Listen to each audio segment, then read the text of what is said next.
Scott, would you lead us in a word of prayer as we start this morning? Father, we come humbly before you this morning. We thank you for this morning that we have. It's a nice and chilly morning, but it's wonderful to have you in our hearts, Father, to have the love of Jesus in our hearts. And we thank you for his blood. We thank you that you sent him down and to cover us and to make us whole, to help us in our lives. We thank you, Father, for the Spirit that dwells within us. We ask you to help us to live lives that are worthy to be called Christian lives, Father. Help us to glorify and honor you. We ask that you watch over our children, keep them safe, keep them sound, Father, sound in the Word. Help us, Father, to reach out to others that are sick in their soul and their spirit, Father. Help us to use every opportunity that comes before us to minister your word. Help us in all the things we do, Father. Help us today as we go through this class. Bless all those that teach and all those that learn in this building, Father. Help us to do your will as we go through this day. In Jesus' name. Amen. Thank you.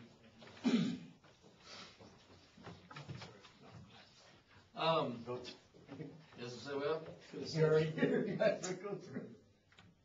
I got your articles, and I want to thank you for starting off on the right foot and getting them in. The length of them were pretty good. I think somebody was, let's see, Charles, I think was 291, so wow, that's pretty close to own. Wow. Chris, you must have been as well. I didn't do a word count on yours. I forgot until after I'd already done yours, but yours is... I think I was at like 311. Okay. I was going to say it's about the same length as Charles's, so I'm assuming it's about the same. It must be Brad. Shadrach, Meshach, and Abednego? Mm-hmm. No, yours was 291. Mm-hmm. Charles, yours was like 344. Wow. Which that's all right. It's okay, you know.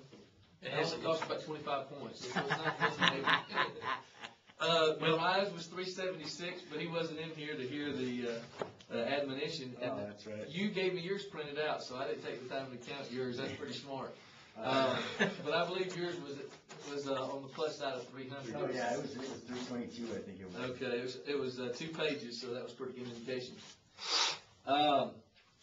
No, it was one. Yeah, you're right. It was one. But was it single spaced or double spaced? Double spaced. Okay. Well, then you should have been in the right range, and that's how you can kind of gauge it. If you double spaced and it's a full page, you should be fine. So. Well, I heard you say that. So. All right. So we'll operate from that basis. You guys remember the last thing you did in school was sitting here with me, and we were on our personal prophet study. And out of that, inevitably is going to be the circumstance that I don't think there's anything wrong with it, that you're going to have sermonic material. You're going to have Bible class material that flows from that. You may have bulletin articles that come out of that. That's not your intention, but that will happen. And it's really a part of being a Bible student. You know what they say, you're not studying for Sunday, you're studying for a lifetime. So you preach from the overflow. If I have my notes right here, where we ended was a balance in, well, I think we did get the balance in emphasis, didn't we? So I want to say a couple of other things about that before we ended. We're in other classrooms, so I don't have that board in front of me. But there are some other individuals aside from all those groups of folks that you will be preaching to every time you stand before an audience. You also have the patient and the impatient. You have the young and the old, I think that was mentioned. You have the rich, the poor. You have the educated, the uneducated. You have the extroverts. You have the introverts. You have the logical, and you have the emotional. So you layer that on all of the other things that you have, then you see the need for balance in all of these areas. And so balance is the key, and you'll hear it again, as I've already said, throughout the class, because balance keeps us out of the extremes, and then that's what we need to be. The next thing I note here for you is that the preacher is to have proper assistance in his study. Well, what are some of the things that will help us to be fruitful and effective in our study? Well, as you see there, one of the things that's going to help us is a love of truth, a genuine love of the truth, a passion for God's Word that causes us to say with David, "Oh, how I love thy law." It's my meditation all the day. In his law, he meditates day and night, Psalm chapter 1. But also, again, we must have a strong and passionate prayer life. Psalm 119, verse 18. This is a beautiful passage. David says, "Open my eyes that I may behold wonderful things out of your law." What a great prayer for a preacher.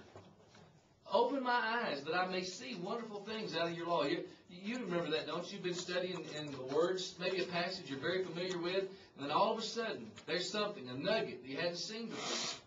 Well, that's what David's praying for. Lord, multiply those moments for me, that I see those treasures in your word that are there. Was that verse 18? Psalm 119, verse 18. That's correct. But then third, we must see our primary mission. What do some people conceive of the preacher's primary mission? Okay. All right, there's that standard expectation that the preacher ought to be the guy preaching. All right, that makes sense. What else do sometimes people believe the preacher's primary mission is? Save souls. Have Bible studies. Okay. Study. Help everyone in the church. Well, as I say, now here's some of those. These are good expectations, but sometimes they believe that that you're to take care of the needs of everybody in the church. All right. You'll encounter a situation. There's even a preacher somewhere in this state that he identifies himself on the website as the senior pastor. Well, of course, we understand pastor is not a designation God gives to the preacher. That's a pastor's what? That's a King James word for what? Well, for shepherd, but that one of the tasks or the roles of an elder. Every work I've ever gone to, I can kind of pick out who the weak and maybe even new Christians are when they introduce themselves or in the first few conversations we have, they go, "Pastor, it's so good to hear you," or whatever it might be, or "How you doing today, Pastor?" Well, maybe we don't always say that, but sometimes there's that concept that we have that the preacher he's to pastor me. That means that when I'm sick in the hospital, he needs to come and pay a pastoral visit. Now, I'm going to talk about how effective that is to our work. That's not our primary mission. Counseling is very important. It helps to foster and increase our effectiveness as a preacher, but it's not our primary mission. Visitation generally, important, but not our primary mission. Our primary mission is, as those early expectations say, is to preach the word. Is to be an evangelist, to evangelize, to be a proclaimer of the good news. So we must remember as we study our primary mission. But then also, we need a special place to study. I don't know. There's pros and cons about this. My brother-in-law preaches for the Northeast Church in Albuquerque, New Mexico. And he has a situation unlike anything I've ever seen. His elders have mandated that he have his office at the house. I've never heard of that. They don't, and the reason, the rationale makes sense to me. Well, why would they not want him at the building? Because he can't study. People coming in and out and bothering him, and phone calls. That's exactly right. He's the chief cook and bottle washer. You know, he's the secretary. He's the receptionist, and that's they said we want that distraction removed from you, and so we want you to have your study at home. There's going to be some distractions there, too, especially if you have a wife and children and they're there. However, their thought is that we'd rather you be disturbed and distracted by them than otherwise. Of course, his two kids are in school, so they're not there. And Christy does some things to take her out of the home sometimes. Now, let me tell you that you're probably not going to get a situation like that. It's probably not going to occur that that the elders or the men say, "We just want you to have your office at home." You'll probably find yourself in the building, or at least your office will be there. And you know what Brad said is true. And I always tell people, and I hope I've told you if we've ever had a conversation about it, my door is always open. Now, I'm inviting distractions. by doing that. But to me, it's very important. I want, as a preacher, to be approachable. I want people to feel like any time that they can come to see me. And an open door is an unstated policy that says, come on in. Now, I'm going to talk about meeting the congregation and some personalities that can take advantage of that, and there are ways to counteract that. But my point is that most of us find ourselves at the building, and we're not going to be able to lock ourselves in. And because of that, we've got to have yet, despite that, a framework about what that place is. That space at the building where our books are and our computer is and where our files are is not an office per se. We need to look at it as a study. And we need to look at ourselves as preachers and evangelists and not as administrators, as office managers, as facilitators of office administration. And so we need to arrange that place in such a way that helps us to be our most effective as a student of the Word. Now, that's going to be very personal to whoever or whatever your habits are and whatever your library is. And I know as time goes on, you guys have a whole lot more on your computers than I did when I started preaching. That's just the way things are. Now, I do believe, especially brotherhood material, we haven't done as good a job of getting that on the computer, but we're really catching up on that. There are a lot of brotherhood resources now available in ebook and electronic format. But you still have to have your tools, reference works, and that kind of thing. So we need to have a special place to study. I don't know, as you get into ministry, if that's going to be somewhere else. There have been times when I've had to do some special work for sermons that I would go down. In most places, if you live in an urban area especially, you can go to, and even if it's not as urban, you can find the local library, or here, I've been able to go to Denver Seminary. You guys taking advantage of that yet, to go to Denver Seminary? I don't know how many thousands of volumes of books they have. It's free to go in there. And for research, boy, it's a good location. So somewhere where you can, maybe if you need to get away and put the cell phone on silent and not be reachable for a little while, you need to think about that as well. One other thing is we need to have special tools. You need to build a good library. We're going to have one little short unit on that later in the class. So I won't go into much detail on that now, except to emphasize the importance of reference works. And we'll talk more about what that is, but that's dictionaries, and that's lexicons. A lot of that's going to be in logos. All you guys have to have logos, right? So a lot of that's already right there. I like to have a notepad paper for taking notes, jotting down ideas. If that's electronically done, you put it in your phone or put it on your computer, but a place where you go for that. And then we'll talk more about files later. And so you need tools. But then also the preacher, to have a good personal study plan, needs to have a schedule. A basic, flexible schedule. I'm going to talk about that when I get to time management. But you need to have an idea of how your week is going to unfold. I'm going to show you some samples of what I use to turn into the elders. It tells them how I'm using my week, how I'm using my day. Robert Oglesby, has he come and done a seminar? Has he done something along those lines? Because he does different seminars each time. That's very valuable. I'm going to show you something I adapted off of that bears some similarities, but it's quite a bit different. But then also the preacher must have a plan. We have got to plan our work and work our plan. When it comes to your work as a preacher, there are several areas in which you need to plan. You need to plan for personal profit Bible study. How about in the course of the day, as you line out your day? What about right after lunch? I don't know. Each of us have times where we're more productive and we're less productive. After lunch would not be a good time for me to do personal profit Bible study, or I'd be drooling on the page. I'd be falling asleep. Early in the morning, but a time where I could maybe take a subject. Like a couple of you guys did Once Saved, Always Saved. Maybe I would take 30 minutes on Tuesday. I'm going to deal with Calvinism. I'm going to study Calvinism. Somebody said if you take 20 minutes a day for 20 years on any subject, at the end of that time, you would have enough knowledge to be considered an expert on it.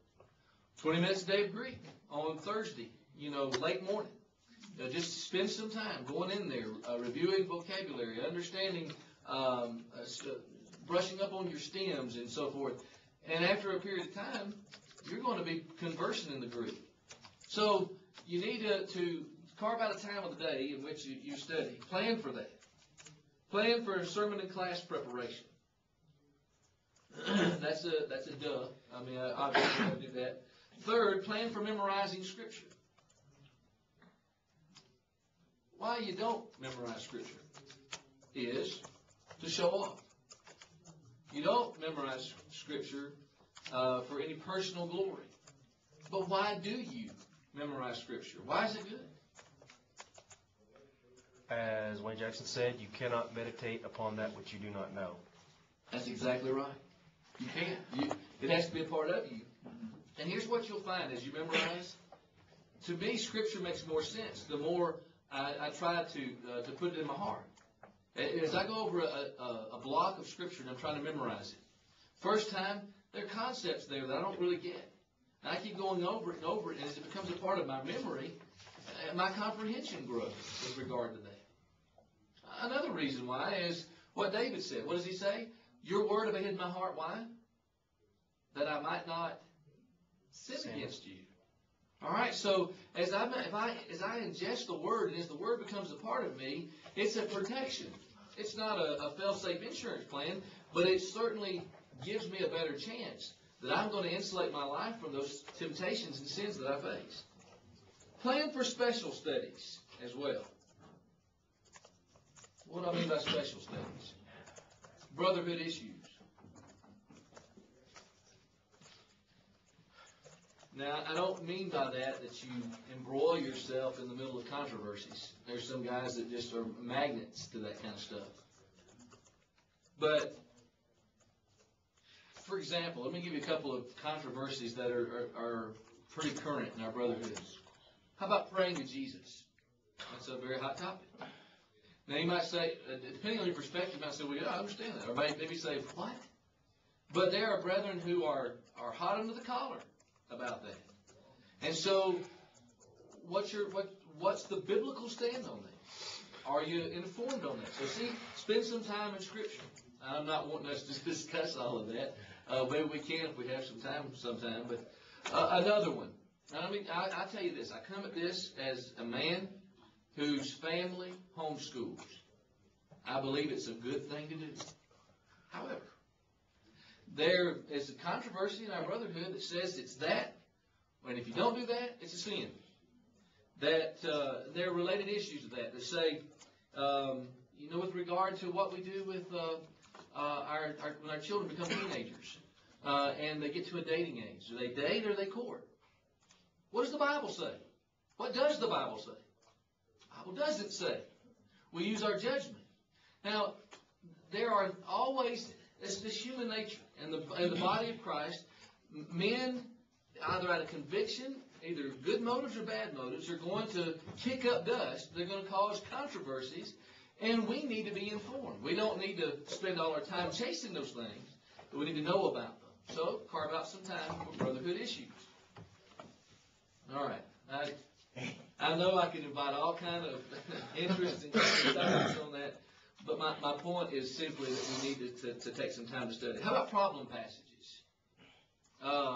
Does Acts 8:37 belong in the text? Or how about Mark 16:9-20? 1 John 5:14 and 15? Or problem passages that, I just lost the chapter where Jesus is saying that the angels, talking about children being like little children before the face of their Father in heaven. How about 1 Corinthians, where is it?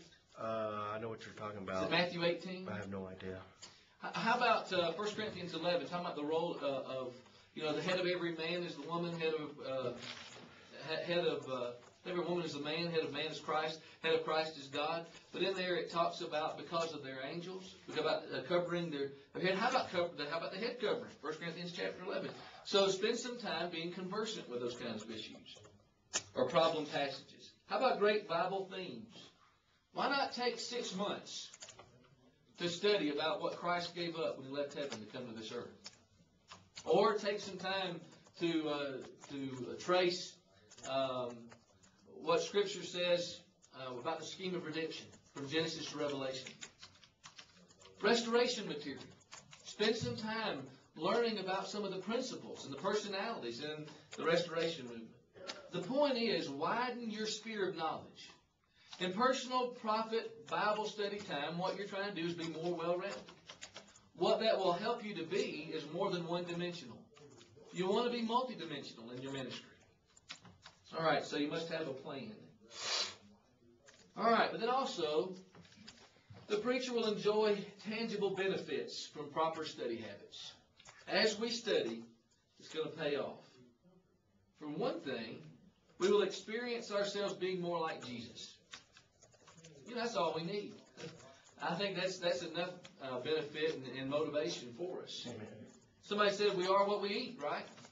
So as we digest the Word, it impacts us. So we'll experience being more like Jesus. Number 2, we will be more balanced in our preaching. We'll have 20/20 vision. By that I mean we'll see matters as Paul taught in Acts chapter 20 and verse 20, where he said, I did not shrink from declaring unto you what? The whole counsel or testimony of God. And so we'll be more like Jesus. We'll be balanced in our preaching. A third benefit of study is that our preaching will be rich and full.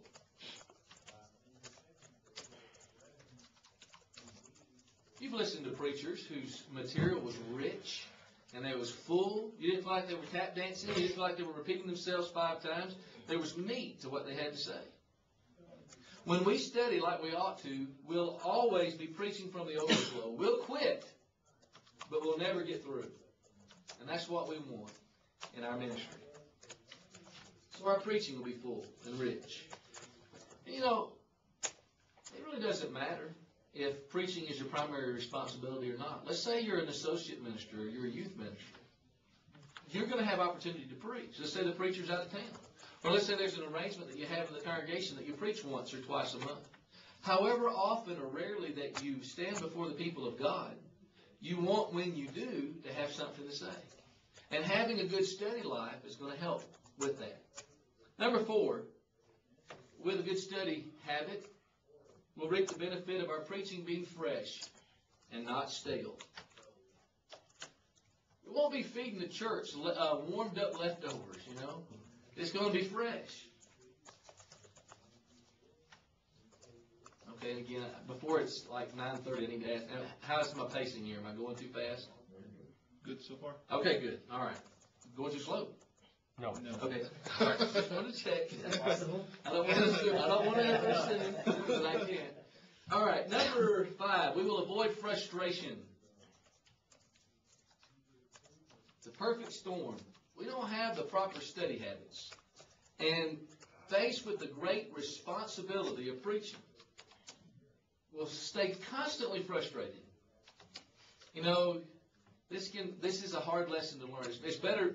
My mama used to say, you know, there's 2 types of people: those that learn from their own mistakes and those that learn from others. Now, let me tell you, as a guy who's had to learn this the hard way, when you say, okay, Sunday's coming, and I need to be prepared for this lesson, not even necessarily just in the writing of the sermon, but the preparation for the delivery of it. And maybe because of other things that come along, maybe a little bit, occasionally, because I just put it off, mentally, physically, whatever, tired or lazy. And then you stand up before the people, and you realize as you get that material, I don't know this like I should. I don't know if you have ever experienced that. If you have, you know what a terrible feeling that is. And really, how frustrating and how disappointing it is not to know the material as well as you could know it. And to be in that circumstance, it should remind us, it should push us to study so that doesn't happen. But behind all of that, let's say that, and you know, there's, in our wonderful brotherhood, there are some preachers who start writing their sermon early. You know, they get going Saturday afternoon. So that, you know, for the next day, because you don't want to wait till the last minute, you know. Don't wait till And so, or maybe, you know, what the old joke is, when are you going to write your sermon? Oh, well, the Lord's Supper hadn't happened yet, so I've got some time. Yeah. Well, there's some guys who seem like that's how they've approached it. But it's frustrating with the great responsibility. When you think about, let's say there are 100 people there. Now, I'm not a mathematician, so you might have to help me with this. Let's say that your sermon is 25 minutes. What are you responsible for? 2,500, what, is that right? 2,500 minutes of time. That's a part of that person who's going to be in eternity, who has spent that time with you. What have you done with the time with them? Yes, sir. In Advanced Homiletics, Donnie had us read this book by Stafford North. And in the preface, intro part, he said something I hope I never forget. And I've thought about it a lot. Mm-hmm.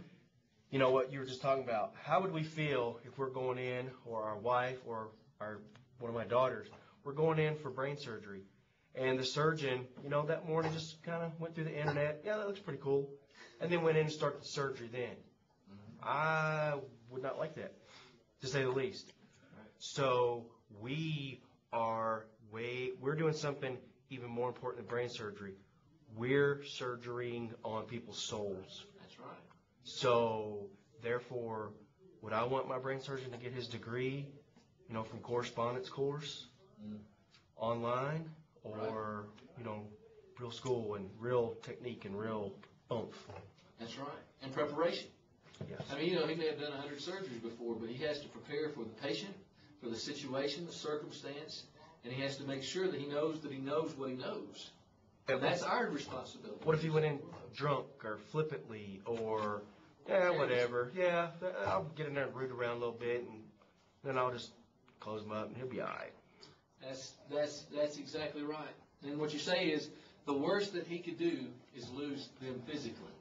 The worst that we can do is lose them spiritually. Now, that preaching process is 50-50. Right. We can't be responsible for the other 50%, but we are responsible for our half of the endeavor. And preparation is very key to that. Good point. Number 6, our work will be the subject of commendation rather than criticism. It's not why we do it, but it is a benefit of having put in the time and study. Here's what we will hear. That was rich. That helped me. That answered my question. Here's what we or somebody else won't hear. He preaches too long. I can't follow him. He's shallow. That was cotton candy, or whatever it might be. And so that is what we want, not for our glory. May it never be so. But we want to so study that we feed and that we help to reach the hearts of the people that we're speaking to. That goes to content. Then number 7, we will keep ourselves in the pulpit. We will remain useful. Rex Kiker said this. He said, often we hear of men leaving the ministry. I think one of the major reasons for this exodus is that men thoroughly capable of delivering a masterful sermon simply cannot find time to properly prepare them. We have never discovered shortcuts that enable men to prepare a great message in a short time. I think that's right. Is there a way to maybe not cheat, or is there a way to better use your time? Well, and yes, there is. And when I get to time management, I'm going to talk about that. Okay, because now I'm really crunched for time when I write a sermon. I start with an outline, bare bones outline, but I don't have a whole lot of time to really get into preparation. I spend more time in the exegetical work than anything. But and that exegetical work takes time. you gotta have it though. Yeah. That's right. Well, what you'll find is the more practice you get, and obviously I'm not an expert on exegesis. We have one around here, but it's not me. But what I have found is that as I have gone through that exercise, it's front-loaded in time. But once you do the exegetical work, it really starts to flow out of that. Right. You see those, after you make those connections and you understand what that paragraph is about, then the sermon to a degree writes itself. Now you're looking for illustrative material to support the points. You're looking for application and that sort of thing. A lot of that, not the illustrations necessarily, but the application flows out of the text as well. Yeah. But we'll talk about in time management some things that will help with that when we get to the second part of the class. Any other questions or comments before we move on? We're about done with this particular part. Okay, I'm sure that. There we go. All right, this is where I wanted to be. All right, the last thing, we're talking about the preacher's personal life. And we've talked about motivation, what moves me, prayer life, the importance of that. We've spent a great deal of time with a personal study. And then just one quick thing is self-examination before we leave this. Here are some things that I need to do in the course of doing what Paul encouraged the entire church to do in Corinth. 2 Corinthians 13, verse 5. Examine yourself, whether you're in the faith. Prove your own selves. Do you not know your own selves, that you're of God, lest you be a reprobate? All right, so when I engage in self-examination, what am I trying to do? What am I trying to find? Number one, what attitudes characterize me? Can a man be lost for attitude? What kind of attitudes do I need to be guarding against? What kind of attitudes can imperil me, my effectiveness as a preacher, and even my own salvation? Self-righteousness. Okay, self-righteousness. Pride. Absolutely. Arrogance has been the downfall of quite a few proclaimers of God's Word. Bitterness. Look at Ephesians 4:31. There's some good traits there to avoid. Envy. Jealousy. What is it? Colossians chapter 3 that tells you to put to death certain things. I think verse 8 and 9 deals more with attitude. The earlier part of the chapter deals with actions. But I need to just gauge myself. Am I seeking to excuse myself and rationalize? So attitude's very important. Am I a negative Nelly? I mean, am I always seeing how empty the glass is? Those are things I need to watch out for because God will provide, right? Isn't that what Abraham found out? I need to have that kind of mentality, not the, oh, woe is me, everything's terrible. I need to make sure I'm not the person, if somebody asks me, how are you doing, that they regret that they did. Attitude is important. Number two, I need to examine my heart for purity. Our feet are of clay. We're going to talk about some matters here in just a moment. I realize that's the control center. That's where it all begins. I'm making sure, number three, that I examine my heart for holiness of motive. We've already said a lot about that.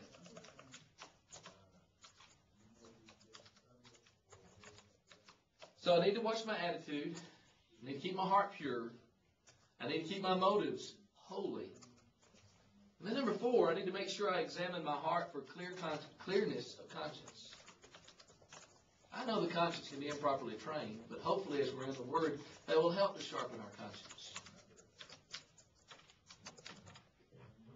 Am I doing what I know is not right, ethically? Stealing time from the brethren?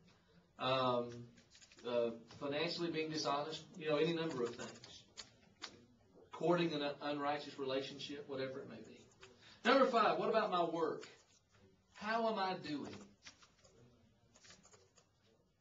I know this is a very nebulous question to ask, but if I were to try to summarize in a few words what my work is as a preacher, what is it?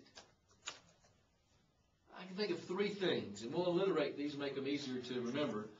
My work as a preacher is to edify. All right, when I think of edification, who am I aiming at particularly? Say it again? Oh, aiming at. I'm sorry. Yeah, who am I? Sorry, I'm gonna need that translator. I'm pretty sure. If I'm edifying, who am I edifying typically? In the whole congregation of believers. The brethren. All right. So part of my work is to edify, to build up the brethren. All right. Paul said he did that when he's speaking to those Ephesian elders in Acts chapter 20. That's part of my work. I'm edifying. All right. Number two, of course, I'm evangelizing. And then, of course, that goes to my relationship with unbelievers. But may I also suggest that our work in preaching needs to be as Paul's was, and that is to enlist. What is 2 Timothy 2:2? That passage. We're seeking to find faithful men who may be able to teach others also. I'm enlisting men to be capable of preaching in the local word. So that means that I'm going to develop relationships with and encourage in men who may never ever step into the pulpit an ability and a willingness and a desire to preach God's word. Oh, Deacon A, I'm going to say, hey man, love to have you preach. You need some help writing an outline? You know, you'll hear yes a whole lot more often than you think you will. Guys, and what benefit does that have for your work as a preacher in that church if you get Deacon A up in the pulpit to preach? What are you doing for him? Giving him more confidence, strengthening his relationship with God, his relationship with the people. Well, because when he preaches, he's going to learn more than anybody as he studies for that lesson. It's going, and now when you say his relationship with the people, that has more impact than you even think. When you get Deacon A or B or C, whoever it is, up there in the pulpit, and he demonstrates an aptitude with the Word, what are you also helping to train him for? Leadership. We forget that an elder is a man who's supposed to be able to have an aptitude to teach. How are the people going to know that? Certainly in the Bible classroom, but it also builds legitimacy. You know, it was really cool when you think about the elders here at Bear Valley, wonderful men. You think about, though, Maynard. Say, Maynard, how does he teach or preach? I know it may have been right before you guys got here, but we had, in the course of a couple of months, we had all five of the elders to preach. There's a different five at that time. We had, actually, we had six. But the only one that couldn't was because his wife died was Harry Dennewaller. But he had his lesson all written and prepared. Maynard got up there, and Maynard will tell you that sometimes he gets his tang tumbled up, you know. But with that preparation and the lesson, I mean, it was a wonderful lesson. And you know what that did, the very exercise of that? Not that they needed it per se, but it did it. Their stock rose in the eyes of the people. When they got up there and they demonstrated that willingness and that courage and that ability to preach, it built a connection. What do you do, or what do you hope to do when you preach? Build a connection. So you're helping the church grow closer. You're growing respect for men, but you're also helping them. And then, of course, if you have to go out of town on vacation or if you have to go somewhere to speak, there's somebody who can stand in the pulpit and fulfill that responsibility. But you should also, in enlisting, be looking for men who you can encourage to preach the gospel. Now, I would imagine, given the fact that none of you guys came here out of high school, that somebody said something to you about becoming a preacher. I don't know how many for you it was that it was the preacher. Maybe it was an elder. Maybe it was some other member. But as a preacher, it seems to me, as Paul did with Timothy and Titus, and on an ongoing basis, that we should be looking for men that we can encourage to be a part of this wonderful life. So that seems to be something that's a part of self-examination. Yes, sir. Is there a way that you can see who might be able to preach from your own experience? Can you tell in any way? Is there different guys approach that, I think, different ways. But you know what I'm always looking for first and foremost? Character. I'm not necessarily looking for it. Maybe there's a guy who is successful in business and he stands before groups all the time in any given congregation. There are guys who are giving presentations to 100 people maybe in a medical or a law situation. Well, that doesn't necessarily mean he's the kind of guy that you need to encourage, because he may have some personal issues. You know, having the gift for gab is not quality number one in my estimation. I'm looking for a guy who is of sterling character, somebody who is driven to do right, and when you see that, who has a heart for God. Because you know what can happen? He goes to preacher training school or goes off to school somewhere to learn to preach. He takes homiletics. He'll grow in that. You know what else is going to happen? He's going to get into local work. And when weeks become months and months become years, through the very practice of the discipline of preaching and preparing to preach, he's going to get better on the communication side. But character, if he doesn't have that, that's hard to make up for. So that's kind of what I have done. Yeah. All right, that's all I've got on this. Any questions or comments before we move on? All right. Next, I want to deal with the preacher's life. The preacher's life is preaching. I want to deal with some principles. Remember where we are. We're in, sorry that that's kind of gone off the page. That's the preacher's life is preaching. The first part of this class, and I got to thinking about this, I think we have, 32 hours in class together? A quarter? I think a Tuesday, Thursday class. After today, we've gone 8 hours. That's 25% of the class, believe it or not. So the first third of our class is devoted to the preacher's personal life. And so we're building the foundation for the other things that are to flow from this. All right, so I'm going to deal with this. You can see there are about 5 principles that have to do with the preacher's life in preaching. The idea is the preacher is his preaching. And so these things that we're going to mention are very important. The first thing I want to emphasize is not be without morals and ethics. I know that's a very kind of crazy to me, but yeah, I mean, said that a preacher should even have to. But yeah, I understand. You're right, and we're going to talk about this with some things that are to come. But we're in a position of great influence. We're also prone to temptation. You look at Paul in Romans chapter 7, and the battle that we face every day, no matter what our circumstance is, whether we're married or not, whether we have a good family background or not, whatever it is, it doesn't matter. You know, David came from pretty good stock.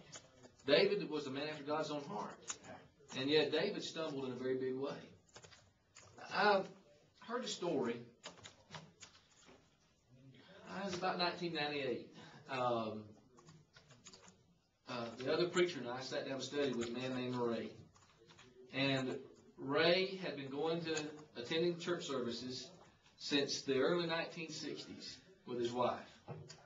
And had never obeyed the gospel. It was baffling. Good man. We began to study with him, and then thankfully we were able to baptize him, still alive. Was in a moped accident not long ago, so he's in a wheelchair, but has served faithfully, even served as a deacon eventually. After we baptized him, I asked Ray, I said, Ray, why didn't you obey the gospel all those years? 35 years. Because one man that was now an elder and that other preacher had studied with him when he was a newlywed back in those early 60s. And he said, well, you know, if I had died lost, it would have been my fault. And as a result of his delay, his children were not faithful.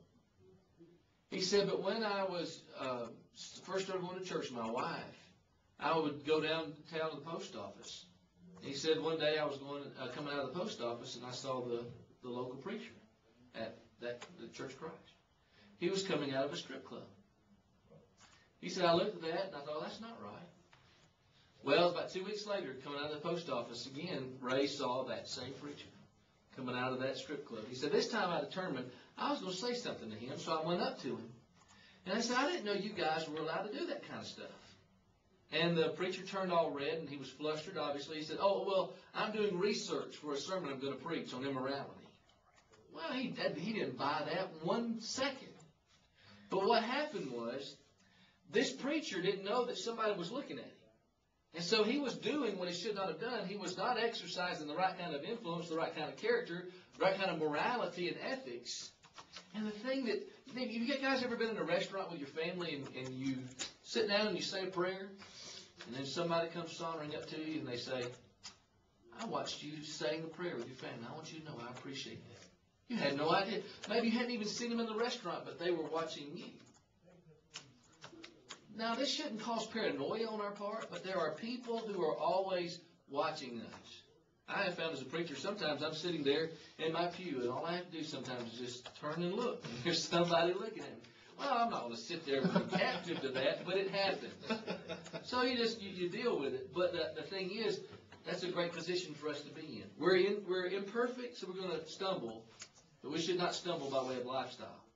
You see, so it's very important that we have those moral and ethical principles. And in the positive, when we do watch that, what an impact we have.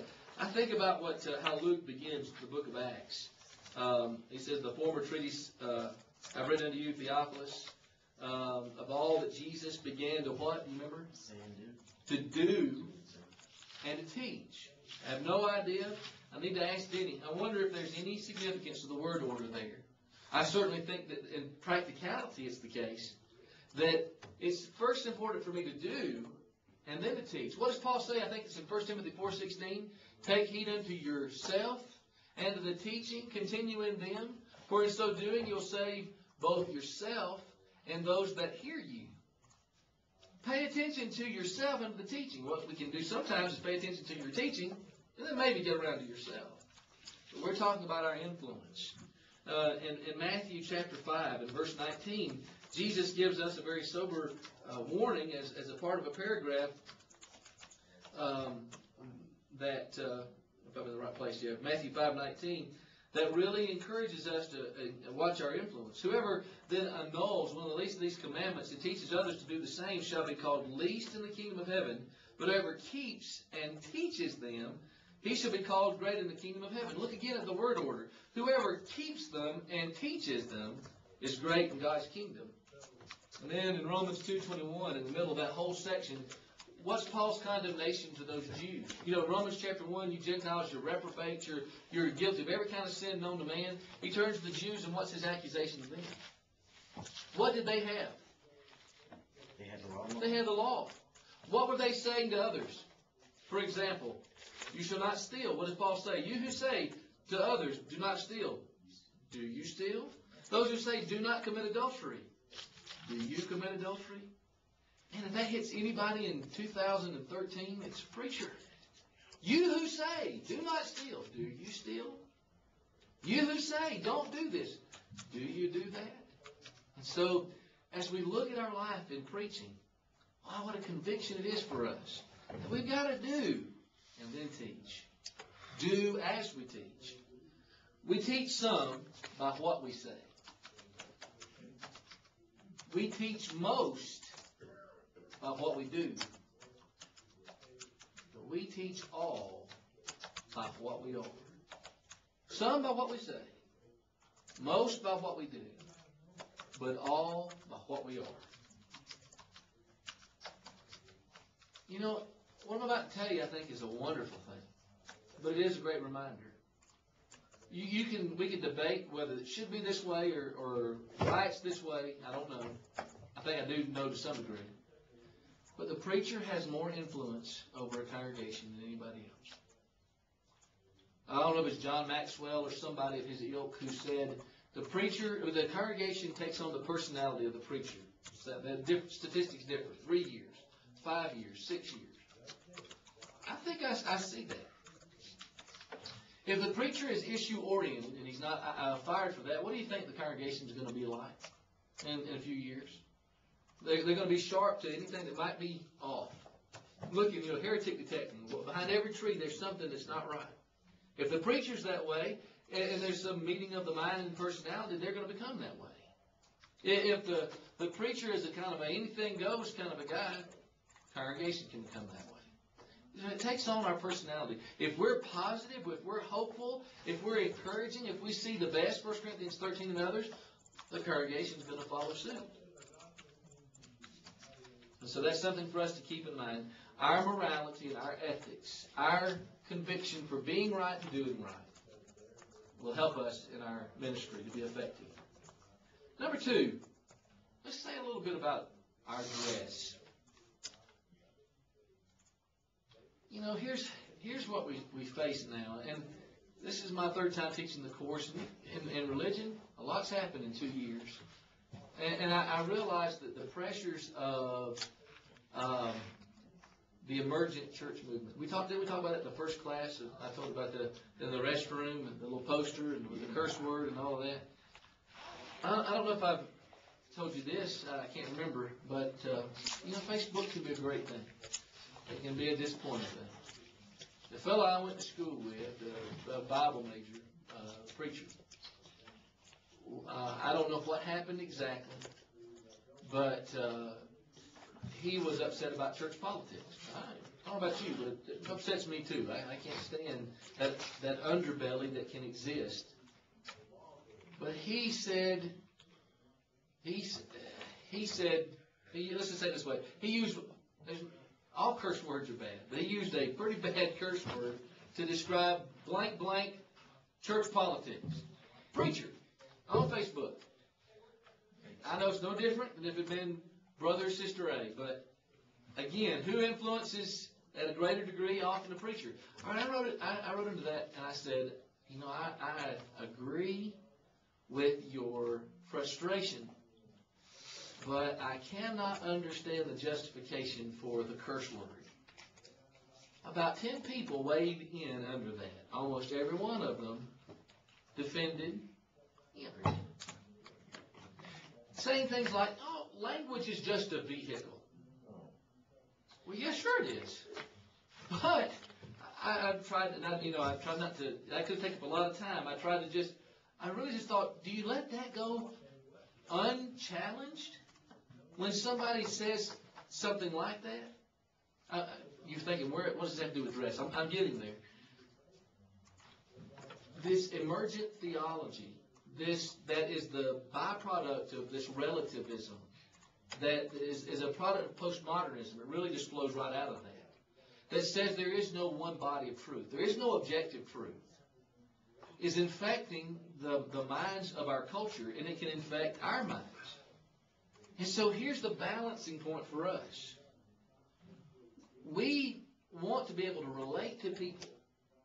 We want to be able to reach out to people without compromising truth. We need to make sure that we take care to be able to see the bigger picture. And we talked about this a little bit, I think, in our first class. And I don't want to belabor the point.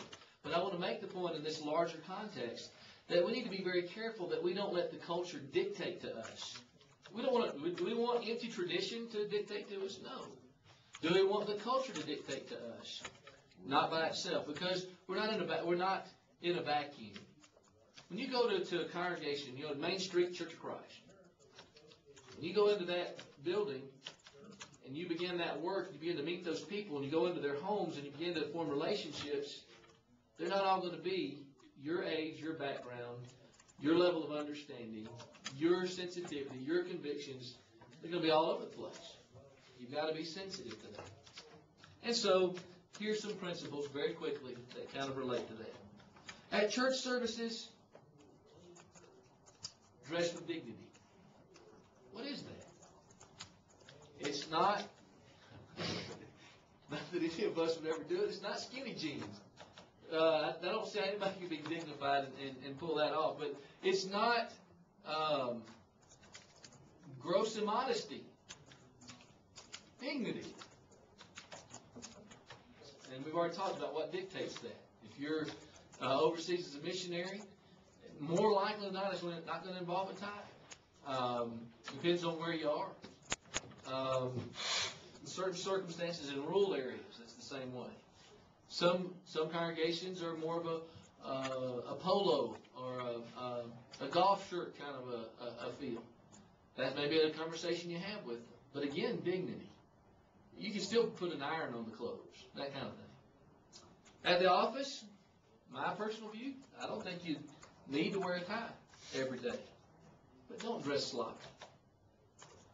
Don't make it look like you took it out of a ball, or you took it out of the dirty clothes and put it on. Well, why? What, practically speaking, why is that important? Because I'm going to work. If I was a painter, I'd go to work. But you're not a painter. You're a preacher. And why is it important to at least be presentable? Talking to people, first impressions. You're going to be out in the community, for one thing. That call, somebody's loved ones died, and they want you to meet them at the funeral home, and it's, right now. Well, how do you want to be dressed when you get there? Because you're representing the church, not just yourself, to the funeral home director, to the family members, some of whom have never even met you before.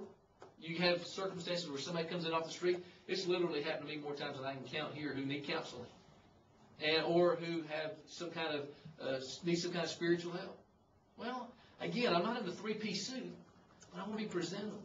I want to be able to represent not just myself, but certainly God, first of all, but also the congregation.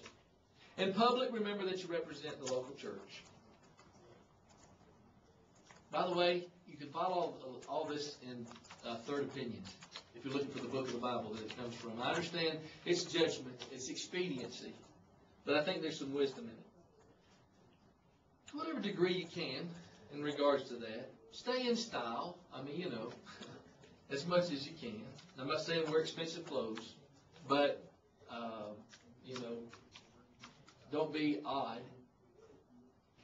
Be matched. That's something we can all do. If you only have 2 pairs of clothes, you can be matched. Have some pride. And I say learn about dress. I trust Kathy for a lot of this. So if I ever look out of style, you can almost always blame her because she's the one that helps me a lot with that kind of thing. Avoid the bizarre. Don't unduly draw attention to yourself. We talk about modesty. When we say somebody's immodest, what do we usually think of? Stuff that should be covered up is not covered up. Too much skin or too close to the skin. But is not the principle of immodesty that we're drawing attention to the body, to self, and not to the inner person? 1 Peter 3, 3 and 4. And so that's what's wrong with that. You're accentuating the outer man, not the inner man. What if we're unduly bizarre? Are we in some degree immodest? Are we helping people to see the Christ in us or us? What do we emphasize? All right, so that's probably more than I needed to say, but I wanted to touch on that because it does impact our effectiveness to some degree. All right, and then friends. Let's deal a little bit with friends. Let me ask you a question. Is it okay for the preacher to have close friends? Sure.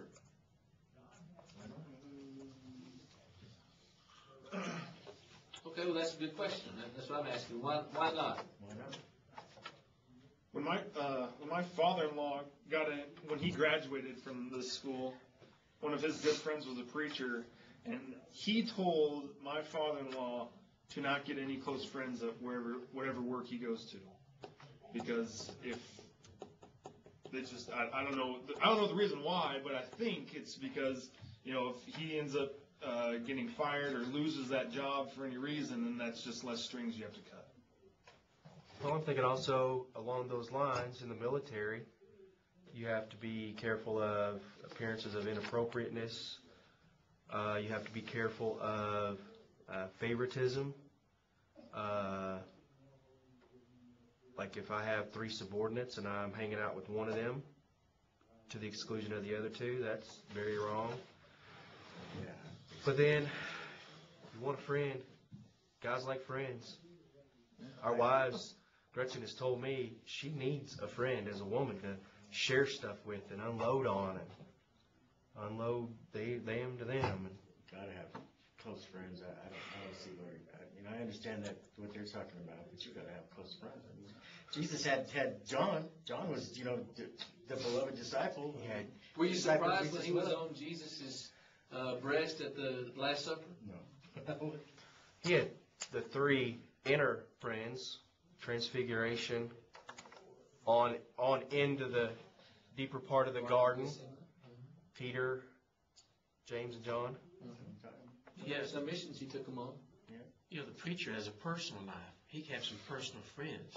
He can have some close friends. What he does at home and on vacation in his personal time is one thing, but publicly or at church, within the congregation, also the preacher needs to be seen as a man for all. That's exactly right. See, now, all of this has been very good. What's the key?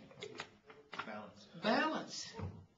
Now, I'm gonna rivet in on something that Brad said because that's an important part of the balance. Because I wanted to hear from you. I do believe that the preacher and the preacher's wife and the preacher's children can have close friends. What you're doing, what we do in preaching involves relationships. We just started the kindness program on Sunday, and it was very interesting to hear as my wife and my middle son are part of this program that's getting started.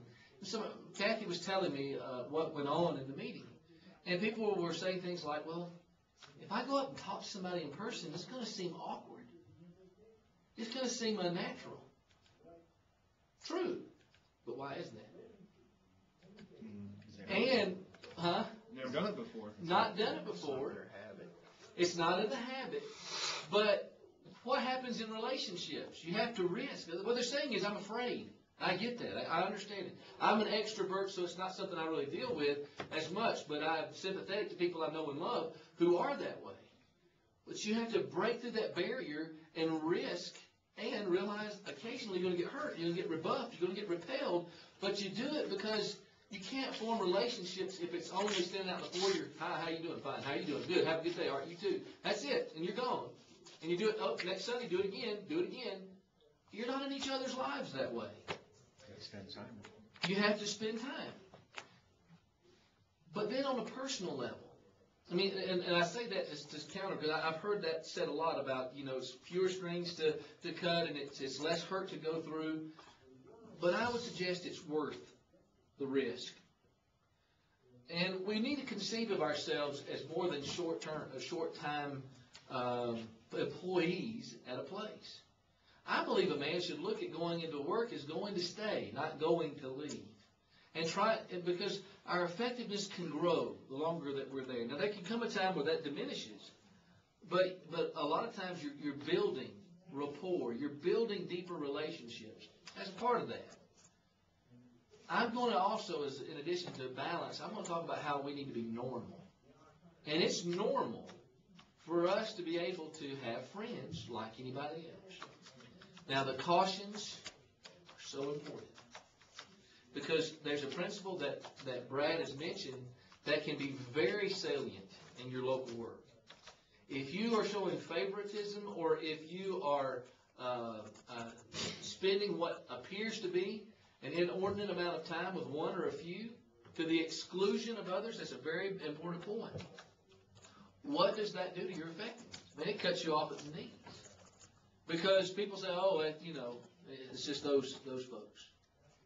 You got to guard against that because it can be very counterproductive. Yes, sir. Isn't there always going to be someone that thinks you're favoring another, though? I mean, that's the way I see it at home. That's right. And my preacher goes through that all the time. And you can't shield yourself from accusation, but what you have to do is have your eyes open and try to make sure that it's not true. Sure. So it helps with the self-examination. So I guess the principle is have close friends like Jesus did, but not to the exclusion of other members of the church. I'm going to say a little bit more about that a little later on today.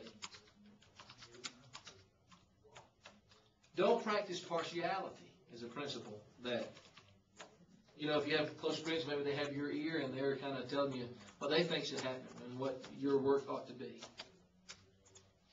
But don't rob your family of the privilege of friendship. You were saying, was it Gretchen? I think it was you, Brad, that was saying that. She's right. I'll tell you, my wife has never been a one close friend kind of a person. But her sister is. She always has somebody that's really a close friend. And it really helps. It produces mental and emotional healthiness. And ladies especially can be this way. For us as guys, we can be content to sit and watch a ball game together or shoot the breeze or go fishing or something like that. And just that presence, that being together, go sit at a ball game or something, fills that need. We don't have to sit around and open up our hearts and soul, although there can be some place for that. But it doesn't feed the need like it does for ladies. Recreation. Again, balance is the key. I know a preacher I'm very close to, and he's got one hobby. It's worry. That's what he does.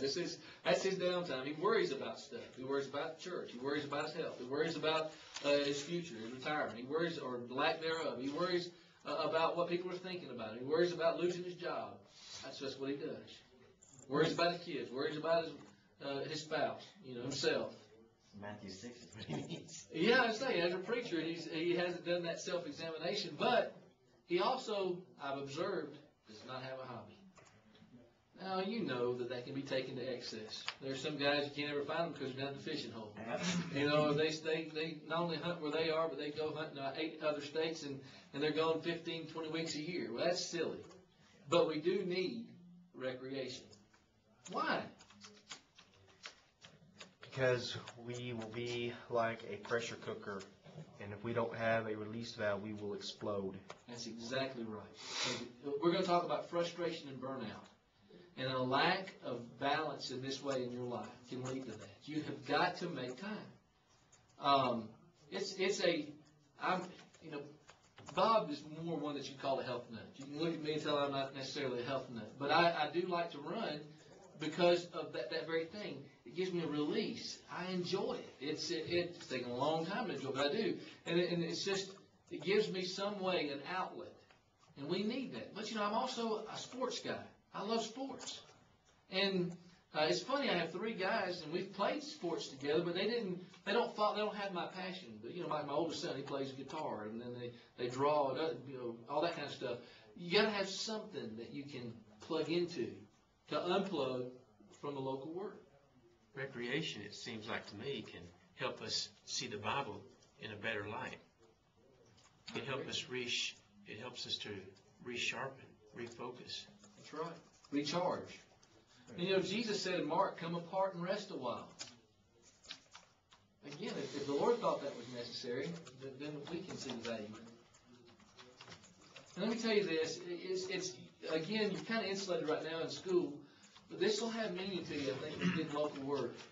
Don't feel guilty about it. Because just like that idle criticism that, hey, you're spending too much time with that one family, or that friendship's too close, somebody's going to say, even if, let's say, you had to work and you didn't get to take your day off or two for a couple of weeks, and then all of a sudden, you said, I'm going to go take a half a day and go off to the stock show. And then old sister getting your business says, well, you're just never around. You're off there at the stock show. What are you doing? Well, that's not legitimate. Don't let somebody make you feel guilty for something that is legitimately your right. Okay? Now, I'm not a video game guy. Any hobby, though, is the same with this. If you spend 8-10 hours a day with it, you've gone too far. And anything that can be addictive. Right? Exactly. Yeah, it can just take up all your time. When you're engaged in recreation, put your mind on it, not your work. And that's either Charles or Brad that may mention that. It's going to be harder to recharge if we're not taking our mind off of what we're recreating for. You need to learn to say the Lord's preacher, not just the Lord's people. With regard to this, also make sure that you have some family-oriented recreation. Don't be selfish. I know maybe you're like me. You like to have a part of your day that's just you alone. I think that's fine. Some folks can take that to an extreme and they never include their family in their recreation. So you need to be building those relationships because there is a lot of pressure that can come into your life as a preacher. You need to make sure that you have that relationship that you need with your spouse first, but also your children. Some of my best connections with my kids are recreation-like. So fishing with my son is because he asks questions. It's beautiful places we go to, and it's like, son, do you really think that this just all happened? And that was wonderful for me. He said, we had a long talk, and he just came to the conclusion, Dad, I don't think it just all happened. So that was like an epiphany for him because he's far away from where I was. Right. And you think about what better thing can you achieve in a relationship with your family than to help them go to heaven? Yeah. So that's, but they have needs. If you bring a child into this world, you have a responsibility to help point them toward heaven. And if you're isolated from them, you don't spend time with them, how do we expect to have any influence in their lives? That's a good point. And obviously, we're always working to do better at that. I don't know any father particularly that sees his kid leave. And, we just had Gary, first one. He's not fully left, but he's in the process. You know what I've wrestled with? I should have spent more time with him. I should have done this more. I should have given him more of this. I don't think we ever say I should have criticized him more. Maybe we think, well, I should have praised him more or her more. So I understand that, but we want to make sure that we don't save the world and lose our own family. To whatever degree we have that ability. You don't have to advertise to everybody where you're going or what you're doing. Here's a principle I'm going to come back to. And guys, we always need to be courteous. We always need to be kind. But let's say that it's Tuesday night, and you decided that's going to be game night, family night. And somebody calls and says, well, Sister so-and-so broke her arm, and she's down at the emergency room. Now, I'm not saying she broke her neck. If she broke her neck, family night's going to have to wait. You need to get down to the hospital. She broke her arm. She's going to be fine. They're going to set it. They're going to send her home. And the implication is that you need to come down here and minister to her. Well, what you going to do? You going to leave that game of life or Monopoly and go down there? Tell her to suck it up.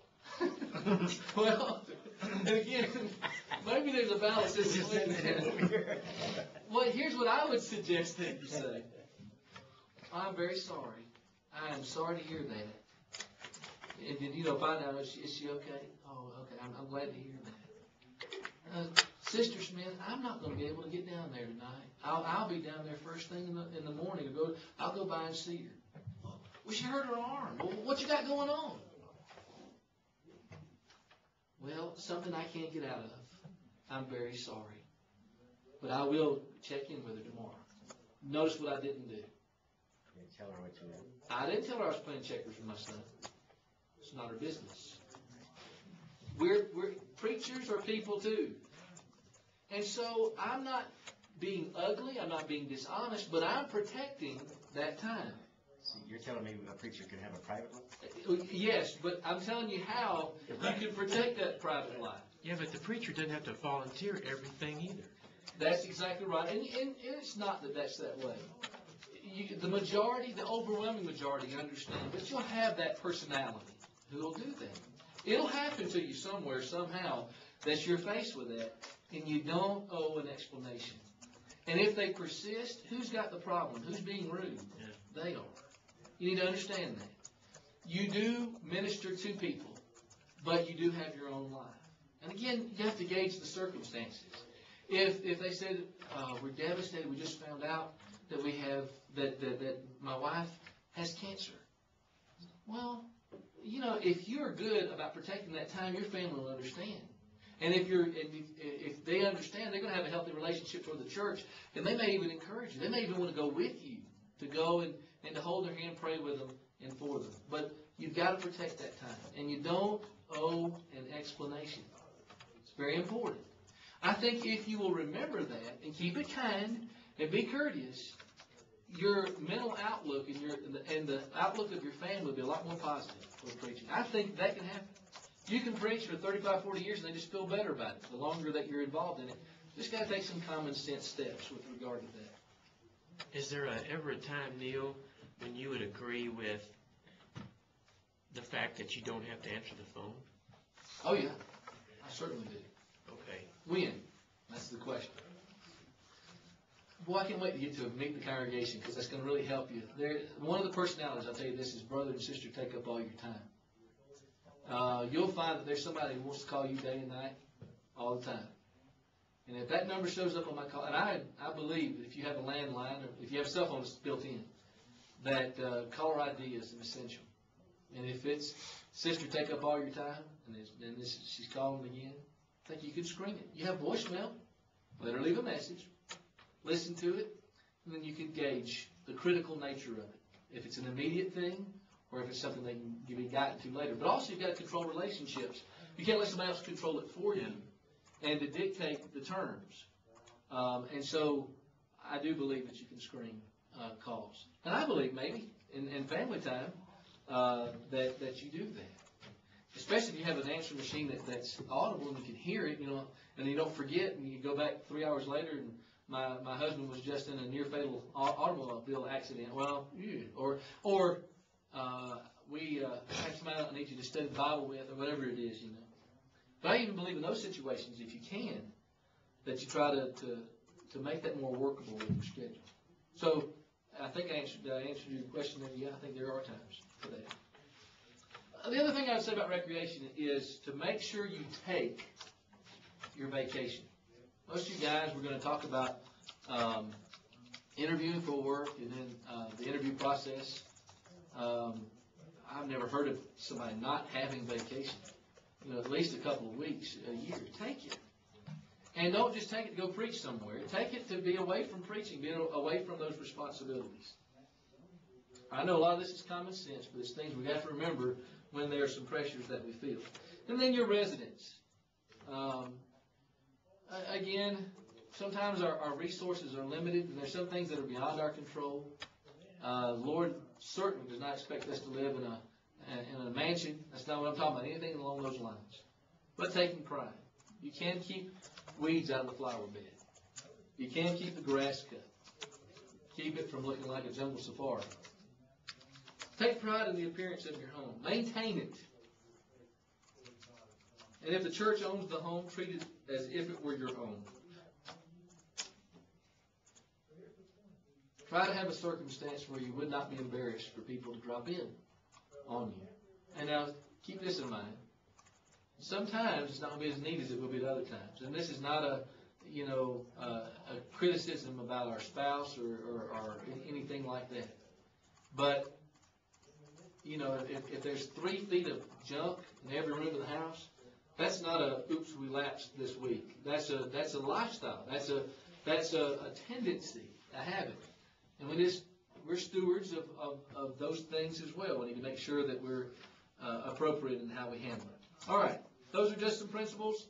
Any questions or comments before I move on? Anything I didn't address in those? All right. The next thing I call is a recipe for successful local work. And I'll give you some time to write that down. Some of this, there's a bit of repetition in this, here and there. Sorry. Go ahead. What'd you say was? See, it's on my screen, but it's not yours. I'm squeezing too much on there. It's called Recipe for Successful Local Work. And these are the ingredients. I don't know if I can make that smaller. You're actually missing the last bullet point, too.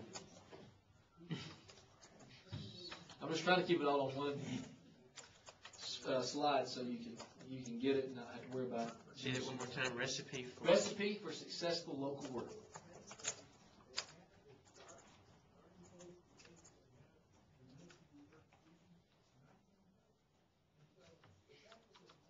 These are 10 things I'll just kind of mention.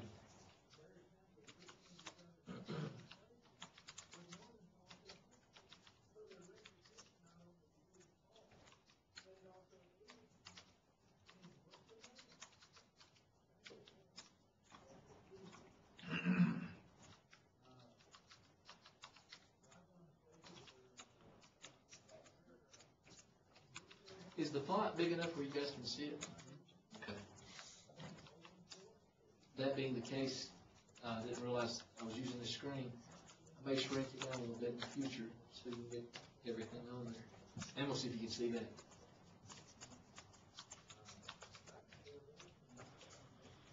All right, let me get into a little of this as you continue to type. Number 1, never get into the pulpit unprepared. Always be prepared. We've already said a lot about that. We just need to remember I'm not inspired. It's really unforgivable. In fact, I believe there are 2 things that brethren have a hard time forgiving. Ill-prepared sermons and not visiting with regularity.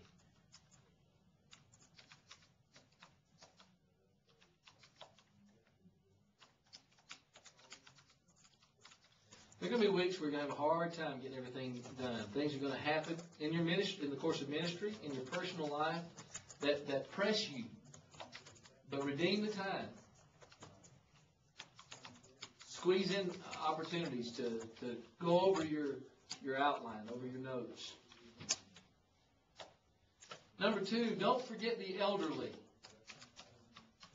Your firmest, most sincere backers in most situations will be the elderly. Remember their circumstances. They're often widows and widowers. They're alone. Some of them have lived long enough that most of their peers have passed away. They are those that you can count on when the doors are open. They'll be there. They're steadfast. They're steady. They can be so easily forgotten. we're in the youth culture, so we don't really glamorize or respect youth, even the elderly. You go to a lot of other cultures, and there's a lot of deference given to grandparents. The older you are, the more respect you have. In East Africa, they call older people the mzes. They're the gray hairs, and they are just, when somebody comes into the room in that circumstance, they'll say shikamo, which is I grasp the heel, I give you the due respect that you deserve. In our country, we're just shuffling them off to a back room somewhere. They're out of sight. We don't want to deal with them. But the preacher leads the way in that. May I suggest with regard to this that you take them out to eat, include them, befriend them. You can meet them at McDonald's for coffee and breakfast once a week. Pick out a man or two in the congregation you can do that with. It'll enrich your life. We talk about, I'm amazed how much we talk about Johnson, but it really makes sense to, because he's an incredible man. If any of you guys are sports guys, his nephew was Hall of Fame third baseman George Kell. Played for the Red Sox and the White Sox and the Indians. He's good interest in sports. He's a gentleman, but he's a story. He's also in World War II. He was there at the landing in Normandy. Just a well-rounded person. There's a wealth of knowledge. He told me a story one time about, have you guys heard the name Hugo McCord? Great preacher in the church days gone by. He said, Hugo stayed with me one summer when the school first started operating and lectured here at the school. And he said he was a runner. He said, I got up and ran with him one morning. And he said, I don't remember how many miles he went. He said, and Hugo just kept running. He said, after that, I just said, here, I'll give you a key. Just let yourself back in when you get back. Told about how competitive, how much Hugo and some of these other guys, Roy Lanier Jr., were, and Avon Malone was just a nut when it came to ping pong. Their connection to church history so many times, their connection to our history as a nation, and they'll benefit your life. They'll broaden your scope and your spectrum when you get up and you preach. It'll broaden your own life's experience. Don't forget them, because they struggle with loneliness. They struggle with feeling like they're not appreciated. And you realize how much they support your work. Reciprocate that. Number 3, don't preach long. What's long? Some of that depends on the person. I know that. I understand that. But somebody says you don't have to be eternal to be immortal. I think that's true. Or that the mind will absorb only so much as the seat will endure. I think there's some wisdom in that. The struggle we face. Timothy Turner wrote a good book called Preaching to Programmed People. I don't know if in any of your homiletics classes you read that book. His basic premise is, where are people spending their week? So much of their week. On a computer? What is YouTube? YouTube's a 2-3 minute clip. Or commercials, 30 seconds. We have shortened our attention span. Like it or not, you're getting up in front of people whose span has been altered by the culture in which we live, in this information technology age. Well, we have to rise to that challenge. I'm not saying we preach 8-minute sermons or 30-second sermons, but I am saying that a 45-minute lecture may not be the ideal in your Sunday morning sermon. 20, 25, 30 minutes of rich, well-prepared material is a good rule of thumb. That's third opinions. But you'll find out if you wear on that it will have a negative return benefit, or not benefit, but a negative return in your work. A preacher at home, he preaches like 40, 45 minutes, and everybody's used to it. So, and really they expect it now. Even the elders elongated the services for him because that's the way he preaches. So. Well, and that's a good, and that circumstance can happen. I would probably say that's an exception and not a rule. Right, but I think they already programmed like that before he even started doing that, because it was long sermons before. And he probably, now I don't know about him, and I don't know this, I'm not even asking you to tell me necessarily if you don't want to, but relationship with members probably can impact that. Oh yeah, I think. If you're if you're an ivory tower detached guy, which we're not wanting to be anyway, they would be a lot less sympathetic towards that. He's a funny, right there in your face, hug you all the time, guys. That can impact it. But make sure you don't remember, again, we're holding people's time. Let's make sure we're using it well. Right. And you can, Guy in Woods hardly ever preached over 25 minutes. He was, it was rich, full, but it was never very long. But doesn't it force you to be better in your content too, right? I think so. Yeah, more concise. But somebody was saying this the other day. Well, it's harder to write a short article. I think you were talking about the article. The 800. Somebody said something about 800 words, and that and when you have to reduce it, it's a greater challenge. It requires more study, requires more time. So it's a rule of thumb.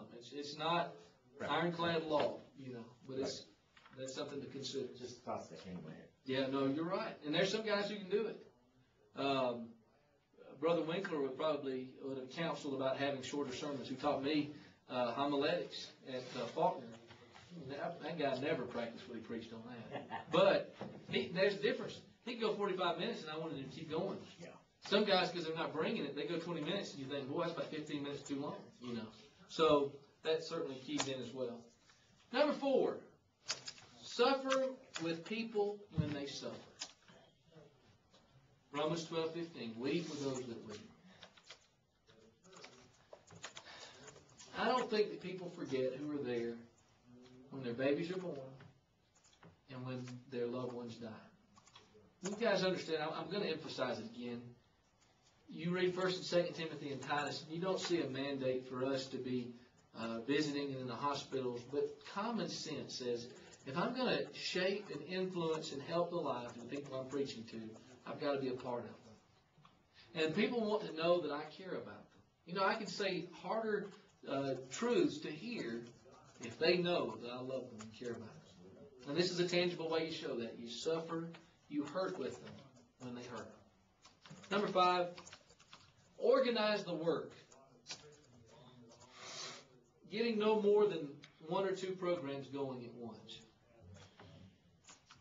Why? Why not come in there and in the first year initiate 4 new programs? Well, there's a couple of reasons I can see. You get burnout. You personally. Okay. They taught us this in my last management class in the Air Force. We're going to leave there, go in there, we're going to be all fired up, and we're going to want to do all this stuff and teach all this stuff and impart everything, and people are just going to tune us out and shut down. And like, just shut up. Yeah. And it happened. Yeah, well, no. It's the fire hose, right? I mean, and you come out here with a head full of knowledge and all these ideas you get from this place or that place, and you go in there and you want to do them all because they're all good. Visitation program's good. They don't have a visitation program here at Church A I go to. Having an organized fellowship ministry, they don't have that, so we're going to put that in there. And having a Brothers Keepers program, well, we need that. Let's stick that in there. Well, all those things are needed. But there's a couple of things, again, to keep in mind with that. Well, if you go there with like you said, if you go there with the idea that you're going to stay, then you know not to go too much too soon. That's right. That's right. Take your time. I would say wisdom dictates the first couple of years you don't even try the institute program. Give the congregation a chance to know you, to build trust, to be involved in their lives, know personalities, temperaments. Because if you institute a program, you know what that means? That means you have somebody to organize it, to run it, to be key personnel in it. How do you know who to put in that position? Somebody may look good on the surface. You learn more about them, you think, boy, they're a bull in a china shop. I don't think they need to be the one. But I didn't know that at first. And you learn, who can I count on? This guy's a great idea guy, never follows through. Or girl. Right. Well, I mean, you have to get to know them, and once you get to know them, then don't you see what program needs to be in place first? I mean, you have to know what they need. That's right. Yeah, you don't even know what should be they may have need of multiple things, but what gets the priority? Right. Absolutely. Yeah. You got to know them. A couple other things. These are all great answers, but in addition to that, you can smother the church. You overwhelm them. I think that's what you're come in here with gangbusters and you got all these things and they're like, oh man, now I can't do all that. Or because some people are going to be convicted and they want to be involved, they're going to feel overwhelmed. They're going to feel burn them out in addition to yourself. But also, in knowing them, you don't want to organize beyond the talent of the congregation.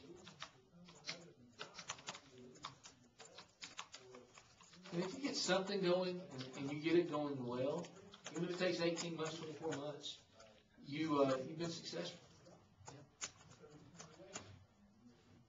Number next, 6, I think. Try to have a Bible study going with a non-Christian at all times. You know, I've been a bit frustrated. Several of my last several Bible studies, the last 3, have not resulted in conversion.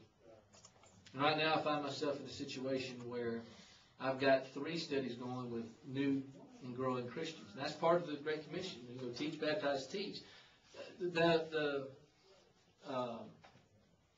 The thing that can characterize us in our well-intention is we want to go for the kill, so to speak. You got to conquer that lost soul. We're going to get them into baptistry, and that's what gets the glamour. That's what gets the attention. The unglamorous thing is the nurturing that goes along. Now, I use the OBS. I know there's a lot of great methods. I've found a lot of success with that. The OBS has a follow-up of 13 lessons. That's 13 sessions. That's 13 opportunities to sit down. And depending on how you do the OBS, it may only take 4 or 5 studies to get them into the baptistry.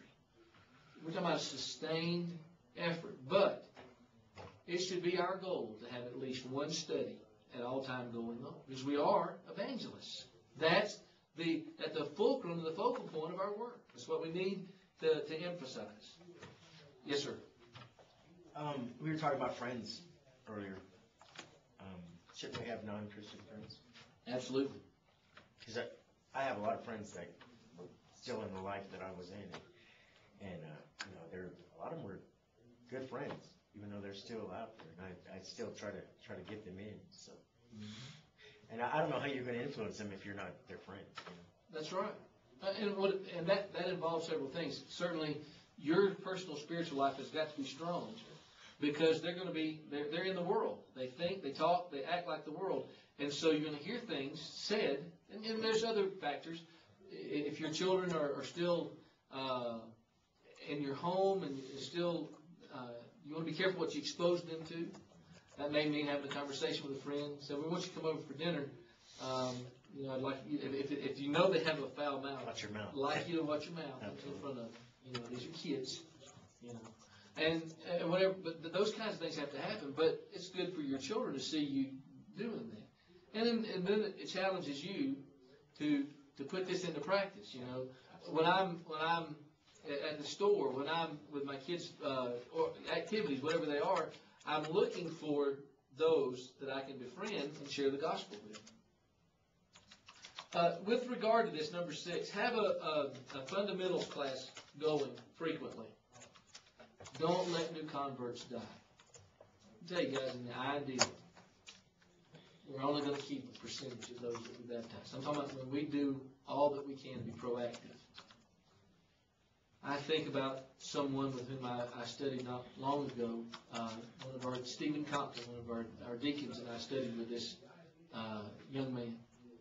And baptized him in a couple of months. He and I went and did the follow-up. You know, so another 4 months. Had some marital issues, and so sat down and worked with him through that. Unfortunately, even though she's a Christian, she went back into the world, went to the world, and so here he is now, a single father. So we had to work with him some more. And you know, when something like that happens, the chips are stacked against you. The likelihood is decreasing, but it's still a soul that Christ died for. You put in that time, even sometimes under the best circumstances, you lose them. But let it be having tried and it not succeeding than not having tried. I don't know how we could justify our work as evangelists if we don't have an intentional program for our new Christians. Now, I know it's a time taker, it can be a drainer, an emotional drain, but it has to be done. Because, you know, they're babes in Christ. They just came out of the world. You know what they're going to have? Baggage. They're going to be high maintenance often. You've got to be committed to that. Number 7, do not try to cover too much ground in the first few weeks. Again, that just kind of goes to common sense. Get a chance to know the folks before you go off on gangbusters. Number 8, visit in the homes of members and have them in your home. Schedule this when you can. I think somewhere later in my notes, I talk about something that we have intermittently tried to do for several years. And that is, we organize, we call it, and it's not a game. You'll understand I'm being accommodated. We call it the alphabet game. And all that means is we have folks in by their last name, TUV, WXYZ, or whatever. Depends on the size of the congregation, how many you can have. Very low key, low maintenance. We'll provide the sandwich, or you provide your favorite sandwich. We'll provide chips and drinks or something. It doesn't have to be cost prohibitive. Paper cups, paper plates, easy throwaway. But have folks into your home. You have them, their feet under your table. It changes how you relate to them at services, and it makes your preaching more effective. But it also builds relationships. And this is third opinions, but what we do is we eat and then we have a singing with them. We sing. Now, we started this in the last congregation. I've learned this. There's a difference. Not all congregations love to sing. I don't know that I can remember being a part of a congregation that loves to sing as much as this one does. And so everybody who comes to our house loves to sing. They're excited about it. Where we were in Virginia, not so much so. They did it and they enjoyed it. But it wasn't a natural inclination. It doesn't matter how well they sound or that of course, it's what happens in that singing. I mean, it's hard to even quantify. I mean, Charles, that's something that you know very well. It's hard to understand how this happens. But what happens when you sing together with people? It's a joyous feeling. It's a unity. It's a bond. I don't know how it happens. It's God's wisdom. But you sing with people no matter, if you're a music critic and you go, oh, man, this is terrible. From a sound quality standpoint, it doesn't matter. People come away laughing, smiling, enjoying the time together, and feeling closer to you. Because your hearts are open, right? I mean, your hearts are open. Your heart is open. You're smiling, you're looking at folks, and you're flowing. I mean, yeah. And so, you don't. If you guys ever go and do that, and it's been kind of neat. I've several guys that have been in the class have gone on and have done that in the congregation where they are, and I'm sure we got it from somewhere. But it's so neat to see them say, "This has really helped our work to do this." So however you organize that, what's the logic of having letters of the alphabet? Eventually, at least everybody's been invited. You may not get everybody in your home, but you've invited them into your home. And there's great wisdom in that. Because people will appreciate it even if they don't come.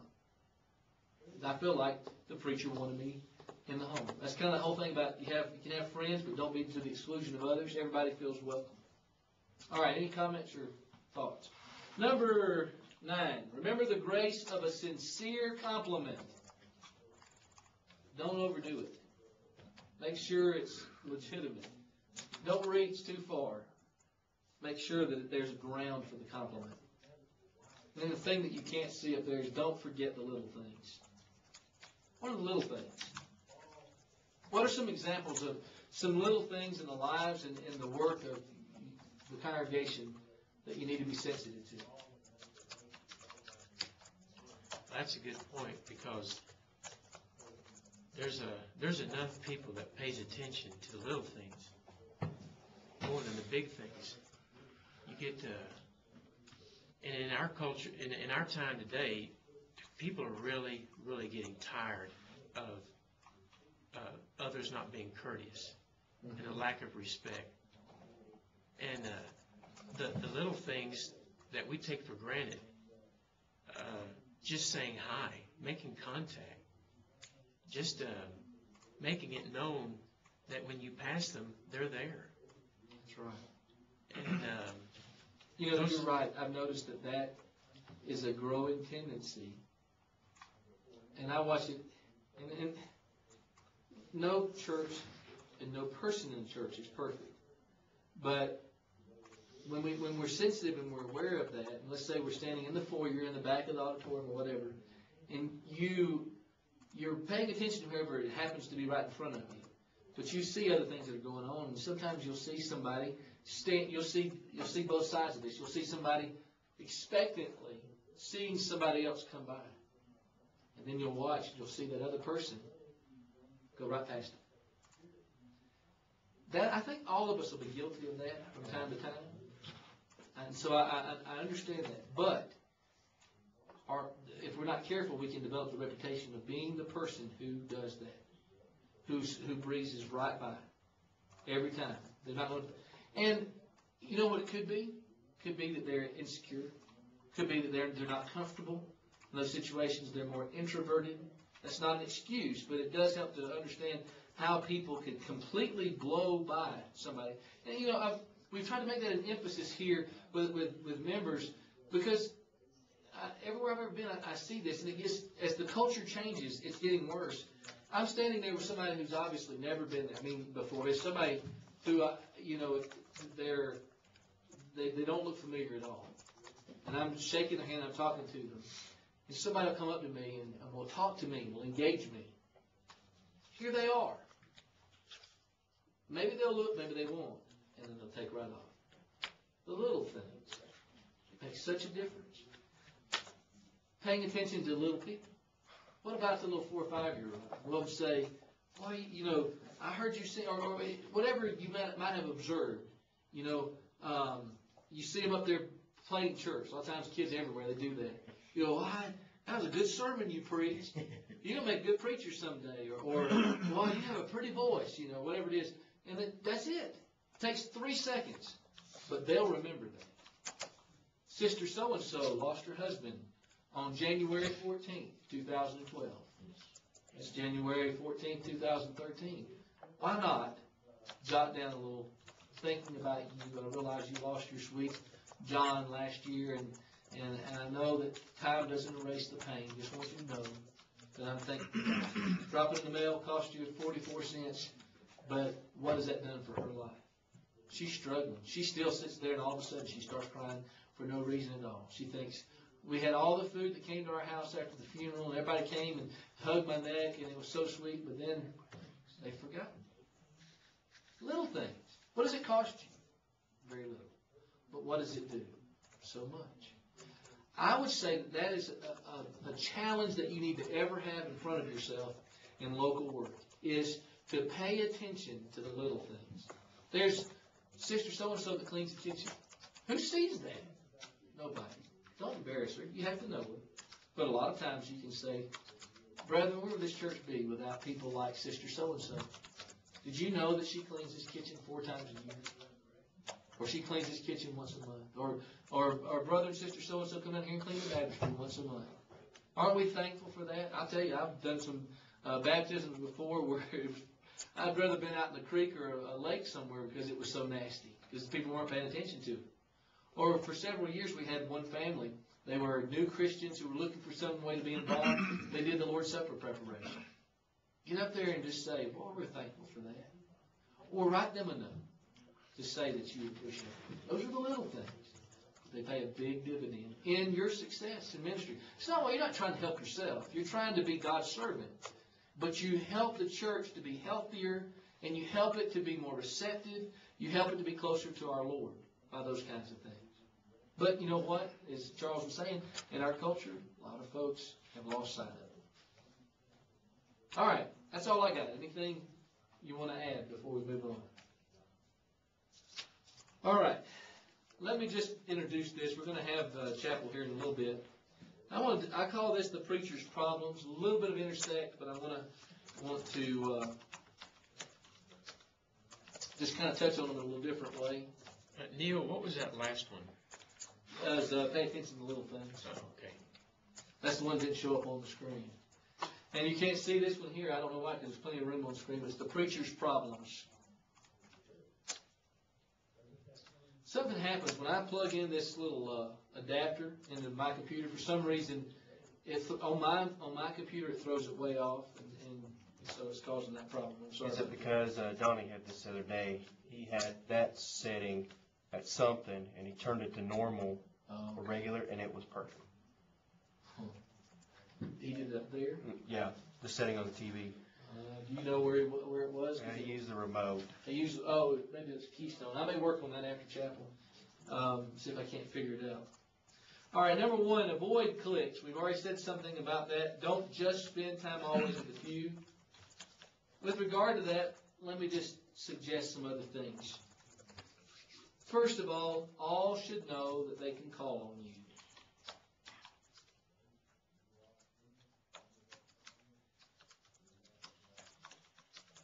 No one should feel like that they don't have your attention or your concern. Now, let me give you about 4 suggestions with regard to this. Number 1, develop feelings of friendship for everyone. Guys, sometimes that won't be easy. You see in Jesus somebody who loved the unlovable. And there will be unlovable folks in the work where you are. Some for whom you will have to love them because it's very difficult to like them. But it's kind of, there are several things you can do. One of the greatest things that has helped me with this is to pray for those kinds of people. Jesus says that in the Sermon on the Mount. We would pray for those that despitefully use us. If you will pray for somebody who's a thorn in your side or somebody who gives you difficulty, maybe a little hypercritical, it will help to open your heart to reaching out to them. Number 2, be colorblind, clothes blind, car blind, house blind, and status blind. Color, clothes, car, house, status. You could certainly add about 15 more things to that. Let me give you some food for thought on the clothes blind. Yes, culture changes, maybe different from the culture you grew up in. Brother, sister, so-and-so shows up in shorts and a t-shirt. Go up to them. Act like it's not even anything that you see. And maybe you don't have a problem with that. Maybe it's the one that's in the 3-piece suit or in the dress to the nines. Go up to them and act like that's not anything you see or notice. Don't let that shape the respect or lack thereof that you show to somebody. Maybe they're dressed shabbily. Maybe it's obvious that they don't have much money. That's something you don't see. Or maybe it's obvious that they do. Don't pander. Don't show them more deference and respect because of that. The others, I think, are very obvious. You know, something that we also have to guard against. You think about what happens after you preach and you're in the foyer. A whole lot's going on after that. People want to talk to you. Maybe what you said really struck a chord with them, and it is right what they're dealing with. You'll hear, because of the power of the gospel, people go, "Boy, it's like you were in my house this week. You knew exactly." I mean, every preacher will hear that. Why? Because God's word is that way. And so they're coming up to you and they're burdened down. And I'm not talking about, maybe you'll find there's a brother or sister who constantly are that person who want all your time after the last amen, and there's visitors that you want to meet. There's somebody who hasn't been to church in 3 months. There's all this that's going on, and you need to reach as many of those people as you can. But you ever seen somebody who you go up and you shake their hand, you go up to them, and you come out of the assembly, and that's all right, man, I'm going to wash my hands. And you go, "How you doing?" "Oh, I'm fine. How are you doing?" "Yes, good to see you." That happens to me on Sunday night. All right. I think I'm guilty of that sometimes. It drove me crazy. What does it tell you? It's not, you don't mean to. Right. But what does it say? This person wasn't even listening or interested in what I was saying.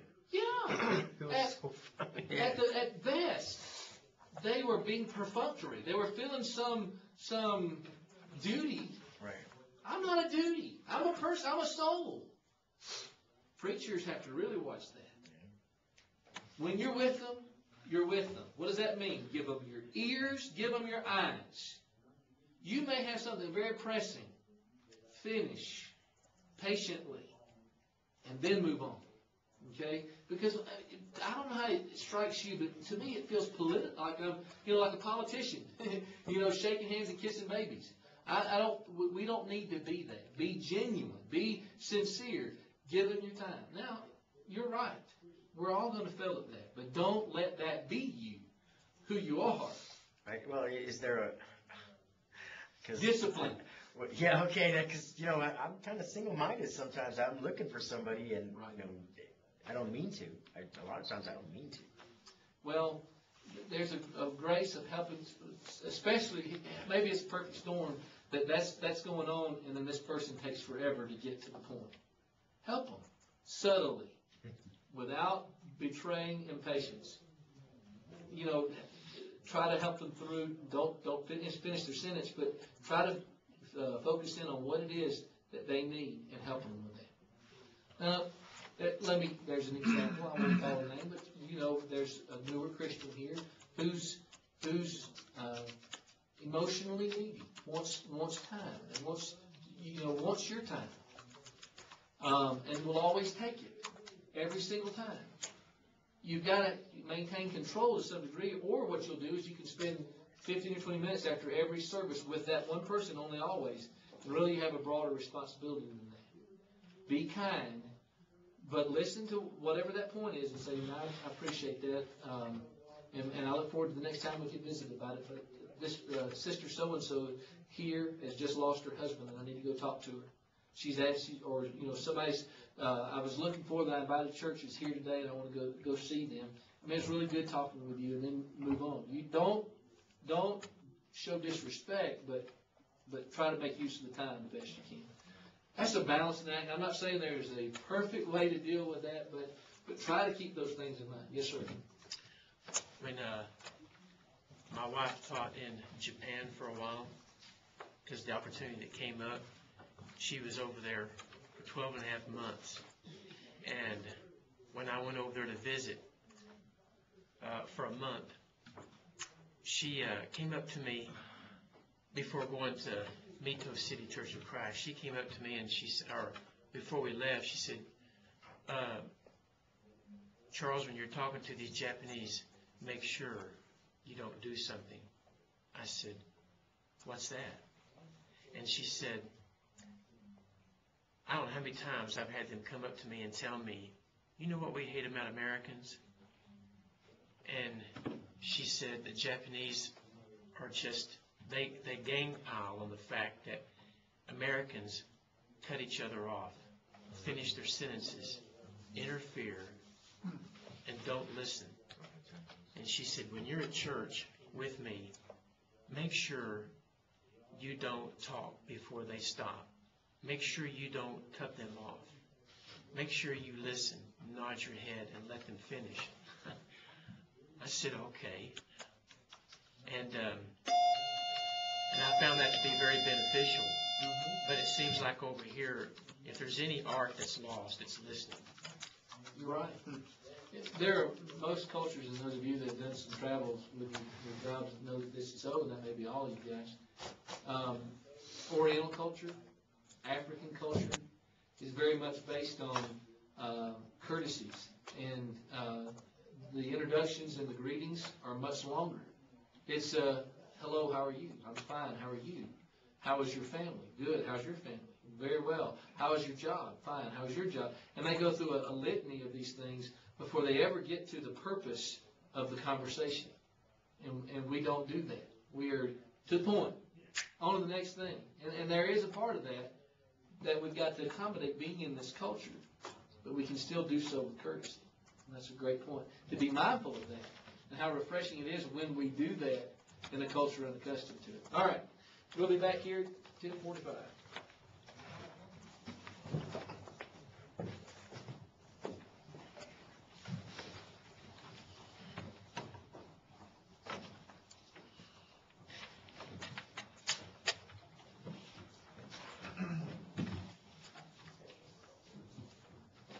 Are you cold, Chris? I am cold. Oh, my feet are freezing. I was in the well, you guys can be up here with me. It's kind of cooled off now. But when I went to the gym this morning, I can't remember the last time it was as cold outside Yeah. as it was this morning. It was like, was it 5 or 6 below? Something like that? I think so, yeah. My car said 0. It was so cold this morning when I got done at the gym. Uh-huh. I walked outside. I guess my hair was still a little wet. Yeah. And I walked out there. It was like, I was like, whoa. Do you My still- head's frozen. Do you still go to Planet Fitness? Nope. Okay. We well, changed because we found one. It's Club USA or something like that. Okay. They have a pool because Alicia wanted the kids to swim. That's swim. where no, it's not just north and west of here, is it? It's down in Wadsworth. Okay, well, Bob goes to one at Jewel and Wadsworth, a little west of Wadsworth. No, that's not. Okay. I don't, actually, it could be Kipping, I'm not sure. All right. Thank you, Neal. Yes, sir. All right. Just one other things about avoiding clicks before we move on to the second point in the preacher's problems. I believe it's a good idea to give some forethought and to keep records with regard to visiting. How do you know if you've missed somebody? And that's really, you'll know that you've been to see some people or that you've been in their homes or had them in your homes, but you need to know who you might have omitted. That's what's going to happen more often, is that you've neglected somebody, not meaning to, but it happens. And what do I mean by planning? Well, what's going to be your strategy, your approach to that? One day a week, all day long, an hour a day? You're going to do it geographically? All the people on the east side of town, we'll go see them this week. All the people on the west side. Things that make sense and help you to redeem the time. If you have a strategy, if it's a map grid that you're going to attack it that way, if it's based on need, there's a lot of different ways to approach that. It will help you, and the net effect is you connect, and that's your goal, is to connect with the entire congregation. So, logical plan, not just go out and start doing it. That's exactly right. I think that'll just help you be more effective. Otherwise, it's haphazard, it's shotgun, and you have trouble in that regard. Then also, keep in mind that even though you can't control the feelings of others, you must control your attitudes and actions toward them. There are going to be prickly personalities in every congregation. You're not going to look as forward to those as others. There's going to be a brother or sister that's very difficult to please. It's not your objective, but you're going to know very well that you can't please them. And you won't look forward to that as much as that sweet-spirited, gentle person. And age may not even be the factor there. But even though you can't control their response, their reaction, you must use self-control, self-discipline, how you feel toward them and what you do toward them. Number 2, watch your relations with women. I have thought about what 2 areas have been the biggest for preachers in my experience that I've seen. I think there are 2 situations, categories that cause preachers the most trouble and downfall with women. Can you think of what they might be? Counseling? Counseling's one.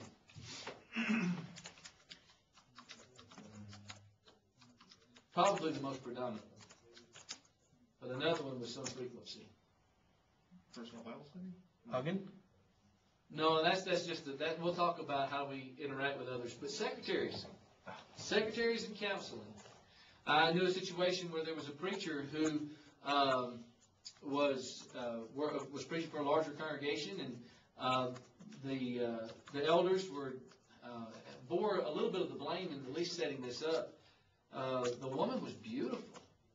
She was having marriage problems. And they were trying to help out, and they thought that one thing they could do was allow her to be a secretary, be around, a good, wholesome environment. And so they brought her in. Guess what happened? Her marriage, it destroyed. He's no longer preaching.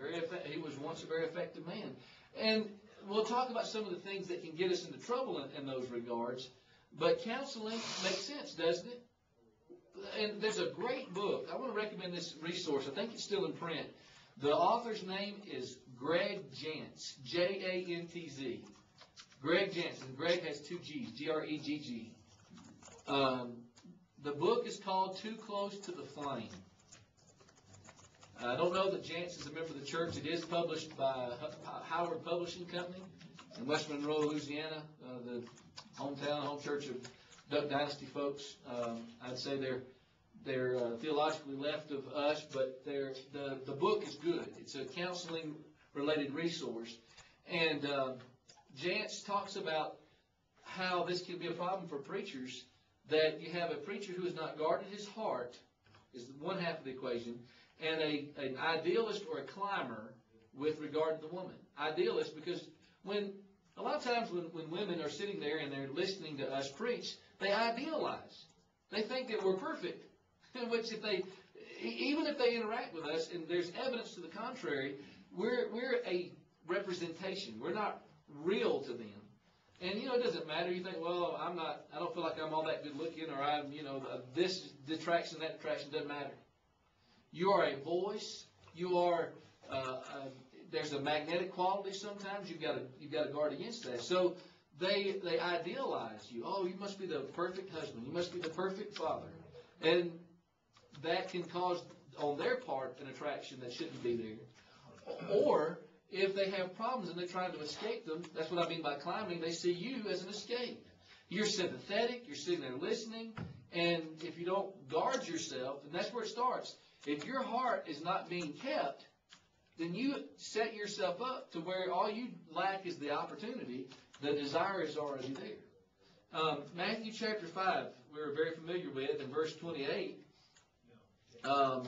you have Jesus in the Sermon on the Mount talking about going deeper, exceeding the righteousness of the Pharisees and the scribes. And you remember what he says with regard to lust. Everyone that looks at a woman with lust for her, has already committed adultery with her in his heart. I heard somebody once explain it to me that they have the desire, all they lack is the opportunity. If it were to open itself up, they would take that. That's what happens when the heart's not guarded. Because your mind is already guarded. It makes perfect sense. And it could be that that's not the passage that you understand that passage. You understand that concept. I think this is where Paul's words in 1 Corinthians 10:12 come into play. Let the one that thinks he stands take heed lest he fall. I think you're in danger the moment you say, I'm incapable of that. I love my wife too much. I value ministry too much. I love working with this church too much. Any of those things that you say that cause you to say, I will not get into that circumstance, is trouble waiting to happen. You must guard against that. 1 Timothy chapter 5 and verse 2, the Apostle Paul is talking about relations that he wanted the young preacher to have. Remember, he says, the fathers want you to treat, the older men as fathers, the younger men as brothers, the older women as mothers, the younger women as sisters, with all purity. I think your best scholarly conclusion is that with all purity applies only to that fourth category.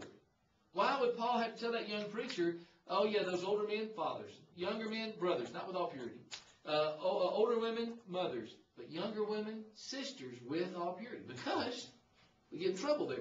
Great text for that is 1 Thessalonians chapter 4, where Paul is talking about how we interact with others, including spouses of others in the church. I think it's verse 3 through 5 or 6. It's a danger that we can fall prey to if we're not very careful, if we don't watch our members, and that's a very graphic term Paul uses there. Any questionable relationship can harm your influence, even if no immorality takes place. Man, if there's some way to highlight that in your notes. Any questionable relationship can harm your influence even if no immorality takes place. All right, so let me give you some suggestions that will help in this regard. Number one, never be alone with a woman in a private situation. So that's pretty blanket. That's pretty broad. Aren't there exceptions to that? I would avoid the exceptions. Exceptions can get us into trouble. It may be that there is no danger whatsoever, but I think we're in trouble if we start trying to find exceptions. Sometimes it happens to you.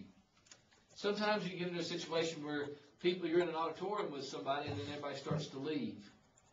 Well, that's when you need to start winding it down and trying to Make sure that you're leaving there not alone by yourself. What if you're in your office and somebody calls and a lady says, my husband and I are having marital trouble, I'd like to come down and talk to you. What do? Call your wife. Yep. Call your wife. Then that can work two ways. What you can say to them is, well, you know, I'll tell you what, I think my wife would love to be able to talk with you about this. Now, you have to know your wife. If you're first of all, if you're married, if your wife is capable and comfortable in that situation. If she is, and if you can, refer, or another woman in the congregation, maybe an elder's wife, or a godly woman in the church. Say, Sister so-and-so, let me, well, I'm sure I can get her to sit down with you. What if she goes, no, I don't think I want to talk to her. Well, at least in my mind, it's at least a little red flag that says, if you really are struggling with this, does it matter if it's me or if it's a lady that you talk to? Now, it could be they have a history. I'm assuming that there's no bad history between them. But if there's a complete refusal to meet with a woman, then it might mean that there could be some danger lurking behind that. But if she's not comfortable counseling, have her present to be there. There are other things that you can do aside from having your wife come in. Why not have the secretary or even anybody be in the vicinity? Now, I'll tell you something you've noticed. Although my door's usually open, if you come over there, if my door's closed and you've seen it, do you see what we've done? When I came here, they did that for me. It's a 9 or 12 light, I can't remember, window. It was a blank door when I got here, and they were asking me, what do you want us to do with your office? I said, I don't care how you want to decorate it or whatever. I just want a door that's open. A couple of the deacons had this great idea I would not have even thought of. They had, and the room was big enough to accommodate it, a visitor's table. So that round table has become a book catch-all. So whenever anybody's coming, I had to clean up and get it all free. But its intent is for Bible studies and for counseling, premarital, marital, whatever it is, or just personal counseling. And that door, that table, if you notice, is situated right in front of that door. Because if they want to talk about something that's private, and I've got somebody, my wife is not in there with me, if I have somebody right outside that door, and there's traffic flowing, I want everything that's going on to be seen. So I'm not going to go over to the other side of the room. And I'm also going to make sure that I'm transparent. It may not be any temptation on my part, but I want to be transparent.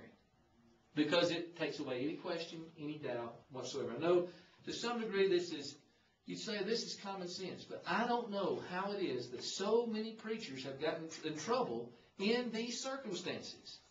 And it's happened way too many times. So this is something that we can do to be preemptive, be proactive. Be careful, and I think maybe Brad said this, be careful about embracing. Just, guys, a rule of thumb.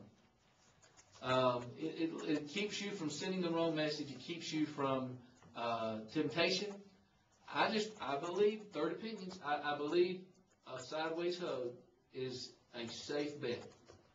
You do otherwise, you can create situations that can cross the line and be inappropriate. I'm not saying you're not going to heaven if you don't do that. I'm just saying that to me is a wise, easy thing to do. It's not cold and unfeeling, and yet it's not too intimate. Number 3, watch your hands and language. Actually, watch hands and language, yours and hers. What do I mean? Watch hands and language. You're doing that counseling and hands are on table or something maybe. Like maybe my Bible's there or something, and I notice hers getting a little bit closer to mine, or mine getting closer to hers. Or in a gesture of sympathy, a pat on the hand. Or let's have a prayer, and you reach across and grab a hand. Now, a lot of that, again, your heart. And you know what's in your heart and what's not in your heart. But what you cannot know is what's in hers. And so this demonstrativeness, maybe somebody's a demonstrative person, but especially in a situation where there's counseling going on and there's a problem that exists. And the most common counseling I've ever done is marital. It's not usually something's too clinical and technical that's maybe a mental issue. I'm not qualified to deal with it. what we usually have are biblical situations that usually centers around family and marriage kind of situations. It's in Genesis chapter 37. There's, and I'm sure maybe you've heard a lesson along these lines, but you have Joseph, and it's actually 39. Very interesting what happens there. If you look in Genesis chapter 39, notice verse 7. It came about after these events that his master's wife looked with desires, there's her eyes, at Joseph, and she said, there's her mouth, lie with me. Look at verse 10. And she spoke to Joseph day after day, there's day after day, there's her mouth. And again, she caught him, there's her hands, by his garment, saying, there's her mouth, lie with me. And he left his garment in her hand, there's her hands. What are the three ways that get us in trouble on the front end of things? Our eyes, our mouth, and our hands. We've got to be very careful in keeping control of that. Watching your language.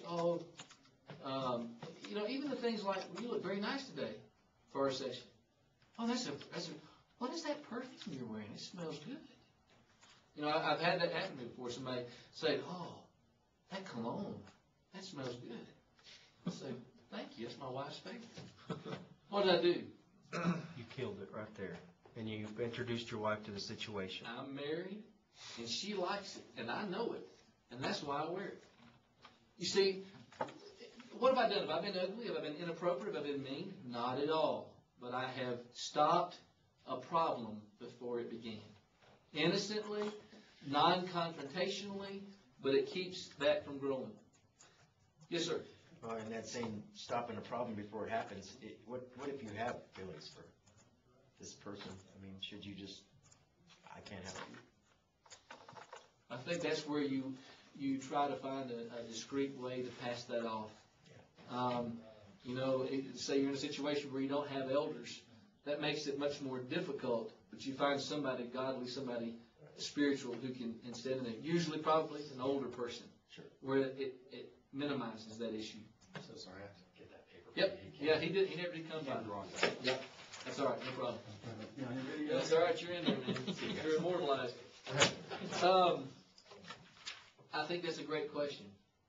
Because to say, well, I'll just get over it and to pray may not be the right solution. But identify that as early as possible. I just see things as real because that's real. Sometimes you're attracted to people. Yeah. Because I'm looking at it from my perspective. I'm a single man. So, that's right. Sometimes I don't want to be alone with you too long. That's exactly right. Because the last thing you would want to do would be to torpedo your ministry. Absolutely. Because of something that you were able to identify but didn't do anything about. And I think what I would not do is I'd be very careful about confessing that's why. Oh no, I'm not saying that. Yeah. Because you might think, well, I'm just. Because you already started it off. If you're confessing it, you started it off anyway, even if you're not spending time with it. That's right, and you might be kicking it into a different gear by doing that. So that's a good point. Let me also suggest with regard to this that if a woman is indiscreet with you one time, that's the last time. If she kind of comes off to the side and whispers or says something that she should not say, that only your wife should say, or something that you should not be hearing if you are a married man. What I have done throughout my marriage is I have told my wife, guys, we're not as good at this as women are. We only think with half of our brain. She's got the whole brain going. And so somebody might be flirting with us, and it may get right over our head. But if you do catch a signal, be careful about it. If you're married, you know your wives better than I do. You know the temperament, personality, you know how much you should and shouldn't. But it should be such that you can say,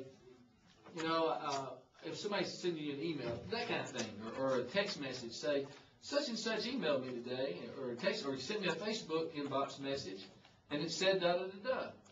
Well, what is that? It may have been, sure was good to see you today. I was glad I caught you when I came by the office. Nothing wrong with that, but you know what? I want my wife to know that I got that. she's not controlling, she's not jealous. It's just the golden rule. It keeps things open. But if somebody says, maybe we should go and instead of counseling at the building, there's a great little Greek restaurant near my house here. Let's go over there and counsel. Oh, I guarantee you, I'm printing that off. I'm handing it to her. I'm saying, I want you to know this happened, and I'm dealing with it.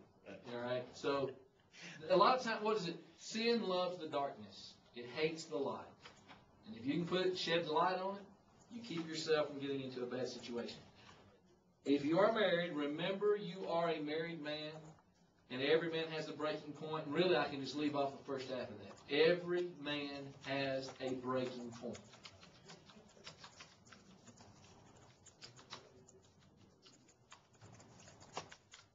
You can also let your wife be active, if you're married, in the congregation's work. I can think of multiple situations where a man, in one case, a man was a multi-time philanderer. And, you could kind of looking back, you could see how it happened. He controlled the environment. Wife never went with him on visits, was never involved in anything he did. He did it all by himself. And he told her to, if you just take care of the house, I'll take care of the job. Well, our work is different. If you're a plumber, your wife may not want to go with you on all your calls, but as a preacher in ministry, it's tailor-made for us. As occasion, we'll work it out for our wives to be a part of that. I know if our children are smaller, that can be an impediment. But you want your wife to be active and a part of things in the congregation, and it helps in this regard. I'll have a little bit more to say about that when I get to the destructive deeds here next week. But I just wanted to kind of lay the groundwork because, guys, so many good men have really undermined themselves and really destroyed great potential by stumbling in this area. This is an area that crops up more often, certainly, than it should. Number 3, be honest with money. Some hurt the Lord's work with unpaid debt. I know as our economy has worsened, that a lot more people feel that it's not the shock that it used to be back when the handshake was the contract and people did what they said they were going to do. They use a service, they pay for the service. We need to be conscientious in this area. Dishonesty with money can be caused by 2 things. Maybe dishonesty is too strong in the first case, but money problems can be caused by a lack of good management. Make a budget and stick to it. Sometimes it can be a character issue, and there's downright dishonesty. If you obligate yourself to something and you have some doubt as to whether you can or will pay for it, that's dishonest. Now, I understand there are exceptions, right? If you have an emergency situation for which you have not been able to adequately prepare, you have a medical emergency or a cancer diagnosis, something that would just throw anybody into a tailspin. Obviously, that's an exception. I'm talking about just revolving, regular, non-emergency type of obligations that we can get ourselves in trouble with. Some suggestions. Number 1, determine to live within your means. Make your outgo smaller than your income. Even if it's a small amount, try to save every paycheck. And then in the life in preaching, that can be difficult, but there are a lot of industries in which that's the case.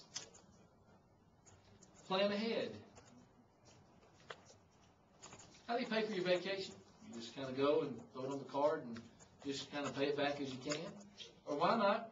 There's different ways to do this. Why not have an envelope? And it can be kind of fun. And you just say, I'm going to take this much every week, and I'm going to put it in here. Comes time for the vacation. You have a rough budget in mind. You take that. You never have to worry. Maybe you bring some back and you put it in the bank, or you put it toward something else. Or if you have some debts that you're trying to take care of, have an envelope. And then take like a small credit card or whatever, a smaller debt, and then start throwing money in there, and then pay that off. And then do that until you can eliminate debt. Those are the kinds of things. But planning ahead. If you don't plan, then it'll be planned for you, certainly. Number 3, be a man of your word. We're talking about integrity.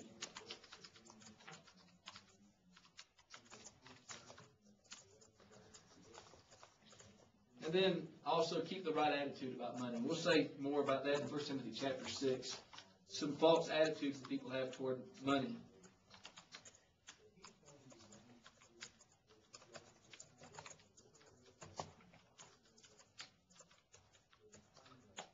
And then number 4, balance your time.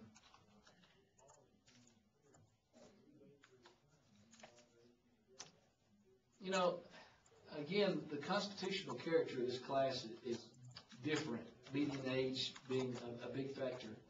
That makes what I'm about to say more important for you. The first 2 times I taught preachers' work, there were guys as young as 17, 18, 19 years old. And I have to keep in mind that sometimes I don't have to make this caution, but guys in our age range, this is still a good caution. We can be guilty of neglecting our family by putting too much of ourselves into our work. I realize the other end of the extreme exists, that somebody can do very little and be good at goofing off, recreation, family time, and not spend the time. But the other extreme exists, that we can neglect our family. And I'm going to have some practical things to say about that. Yes, sir. Well, if we're going to cover this later, I can hold it, but I'll ask the question, and then you can see the way. So you've got two situations. They're both right. Mm-hmm. You've got a Bible study that you can have with someone. Right. But you have completely neglected your family. Mm-hmm. Which one do you choose?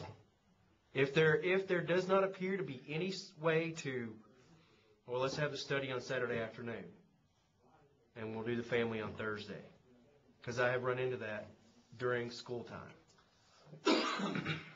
Well, I'll have to tell you, and make sure I understand the question. You're saying there's no latitude whatsoever on the Bible study. Not with the people coming to the study. And there's no other way, no other time frame. Well, to spend time with family. you've got such a workload at school that you'd easily get behind real fast. Right. Even just an hour, it seems like. Well, here's going to be a general rule of thumb, and obviously it's going to be an imperfect answer. I had it said to me when I was a very young preacher, something that stuck with me since that time. In Matthew 16:26, Jesus says, "What shall it profit a man if he gains the whole world and loses his own soul?" I think there's an axiom that we can kind of borrow from that phraseology. What shall it profit a man if he gains the whole world and loses his family? I am going to completely nullify my influence and effectiveness in ministry if I create resentment, if I create bitterness on the part of my spouse or my children. I'm going to make sure that I can keep that intact. Now, if I'm demonstrating that, if I'm demonstrating an effort to do that, there's the other side of the equation, that my spouse and my children need to hopefully will see the effort being put in, and will understand when an occasion comes up. And see the difference between a habit and an occasion, where I'm going to have to sacrifice this once. I'm sorry. I'll try to find a way to make that up, but I need to go and do this particular time. But do not. It's important in the long term. And some of the peculiar kind of pressures you feel now, you will not feel in local work. And when you get into that setting, you've got to be very careful that you're not always choosing the brethren over the family. And it can play out in other ways. And we've all been in that situation where we've been having an argument on the way to church, and we get out of the car, and Sister so-and-so's there, "Oh, how you doing?" And what can happen is we can show patience for even problem people who get under our skin. And then the least little thing we snap when our kids do something, our spouse. Those are the little things that can make understanding erode. And something, by the way, all of us can fall into at any time. And so my default position is, if there's a strain family-wise, I've got to protect that. Because who do I have the most influence on between now and eternity? My family. Who is God going to make me most responsible for? An acquaintance? Even a friend at church? Or my children and my spouse? And so I'm going to make sure that I protect that and I guard that. Again, that's not a perfect answer that's going to perfectly apply in every situation, but that's a principle. Don't neglect your family in trying to save those lost souls or even the brethren around you. Does that answer your question? It does. Thank you. Okay. With regard to balancing your time, and we're going to have more to say about that too when we get to further in this unit. Take your work seriously. That as you read 1 and 2 Timothy and Titus, you see how impactful and how grave that work is that you do. These are just some bullet points we're going to come back to and develop later. Organize your time. You know, something I've done is I've made a list at the beginning of the day and the week. That's something I do to help me to be more productive. What are my goals and objectives for this week? I want to visit so-and-so, so-and-so, and so-and-so. I've got a Bible study with this person. I've got to teach Bible class. I've got these sermons on Sunday. I've got counseling with this person. I'm going to write all that down, but I also want to write a bulletin article. I want to do 3 blog entries this week. I'm going to put that in there. And then so you make that list big.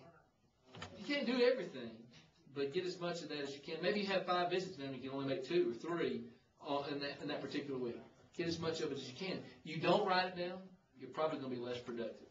So that list becomes a to-do list that can help you to be more productive with your time. Learn to delegate. Don't try to do everything yourself. It's great leadership to form relationships with others. You're not manipulating, ever, never, ever. Manipulation is sinful and wrong. But as you form relationships and people trust you and you demonstrate your willingness to do for them, you can say, hey, can you help me with so-and-so? Or you get somebody and you say, I go to the hospitals every Thursday afternoon. So I go. You get them going with you. You do that for several months. And first of all, you're going to build that relationship with them, but you're going to say, hey, so-and-so's a new Christian. I want to kind of encourage them. Why not let's both, because this other brother, his wife just introduced him to the gospel. He just obeyed the gospel 6 months ago. Why don't you take him to the hospital on Thursday, and then I'll go with this other guy on Thursday? What have you done? You've doubled your efforts, and he doesn't feel like you're dropping him. He's now useful, and now he's able to go out and make visits with another person. So now you got 4 people working instead of 1. See, so delegation of tasks, as you encourage people and as they trust you, that's something that can be more effective. Keep good records. What have you done?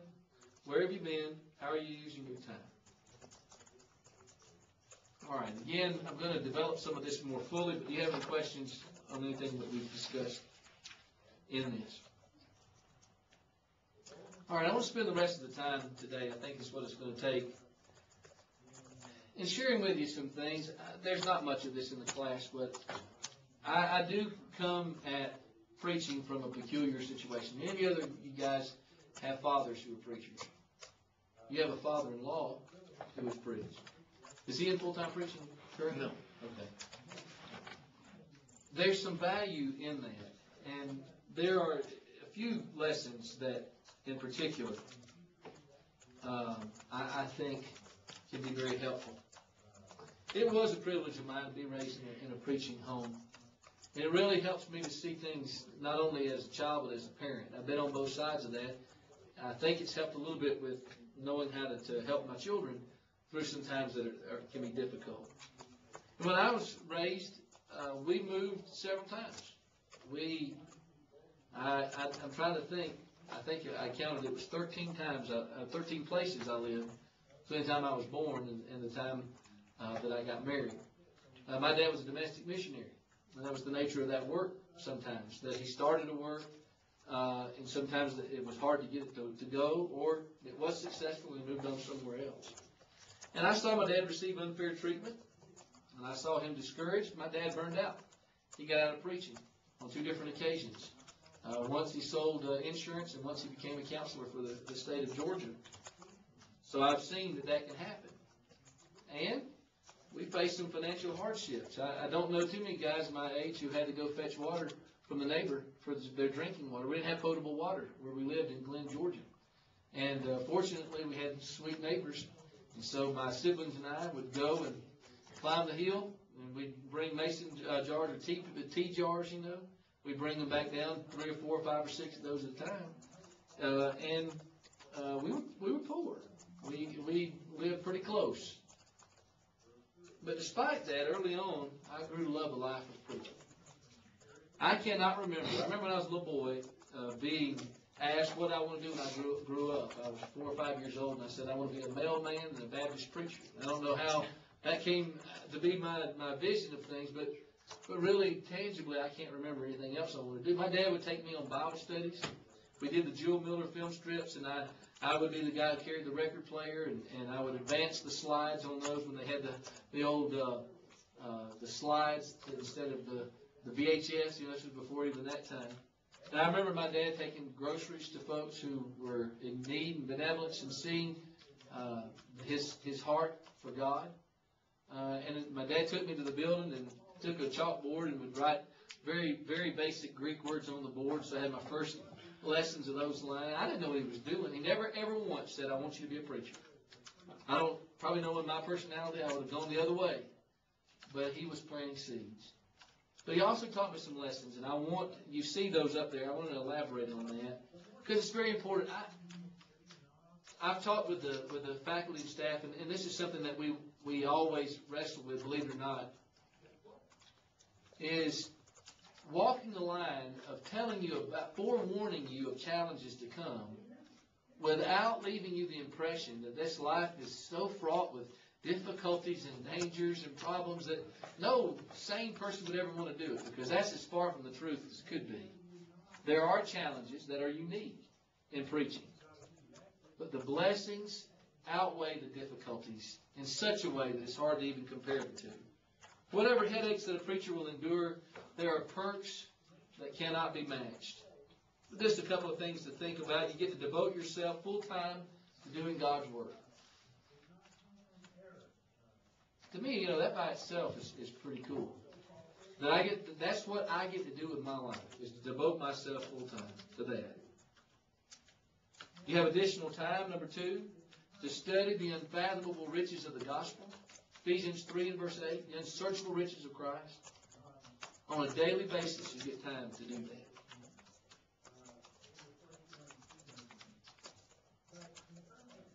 Then number 3, you get to make an eternal impact on the lives of your brothers and sisters through your preaching, your visiting, counseling, and fellowship. You don't do it for glory on the judgment day, but it's a fact that you're going to be a crucial factor in the lives of a lot of people by your influence and your time and your preaching and having helped them to overcome, to hear the Lord say, well done, and not depart from it. Number 2, I've learned that no one is immune from discouragement. Now we know that intellectually. We can look at the gospel and see that. Gospel preachers in Bible times suffered from discouragement. Elijah did. 1 Kings 19 and verse 10. He said, I have been very jealous for the Lord, the God of hosts. For the people of Israel have forsaken your covenant, thrown down your altars, and killed your prophets with the sword, and I, even I only, am left. And they seek my life to take it away. David did. Psalm 142 and verse 4. What does he say? No, I looked to my left. There was no one to care for me. On my right, no one beheld me. No man cared for my soul. There may come a time when you feel that way. Nobody cares. And maybe because of the burdens that you bear as a preacher.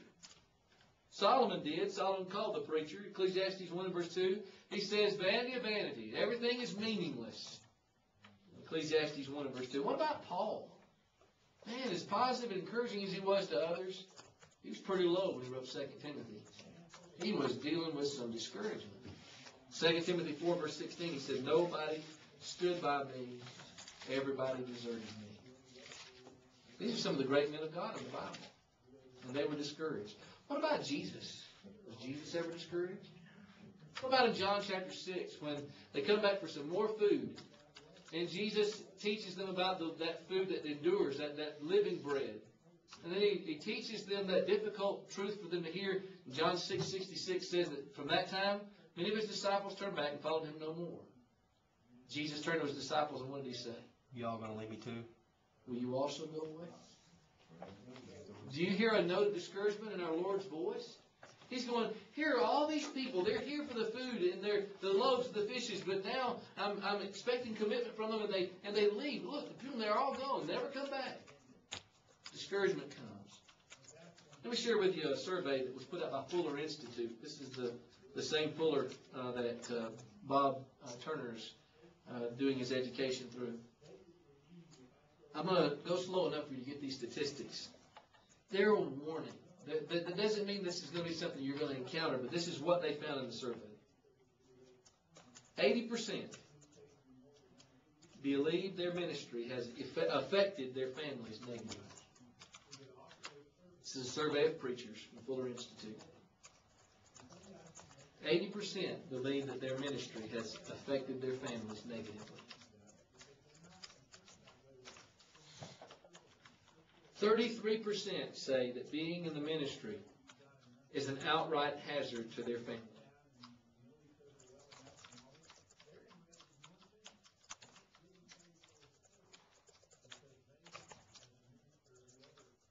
%75% report a significantly stress-related crisis at least once in their ministry.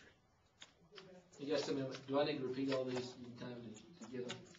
Just the last one. All right, 75% report a significant stress-related crisis at least once in their ministry.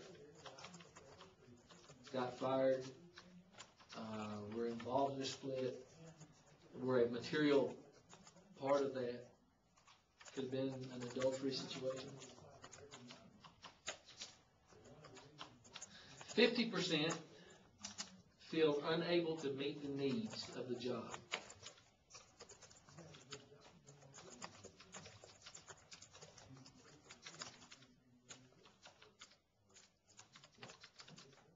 %90 feel that they were inadequately trained to cope with ministry demands.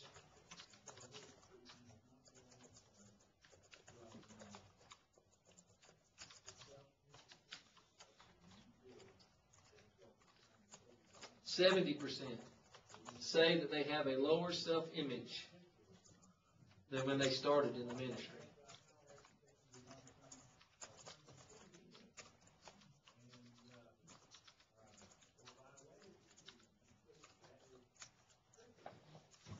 %40 report a serious conflict with a parishioner. You got to understand, this is you'll have some denominational terminology. It was an interdenominational survey. We would start again. 40% report a serious conflict with a parishioner at least once a month.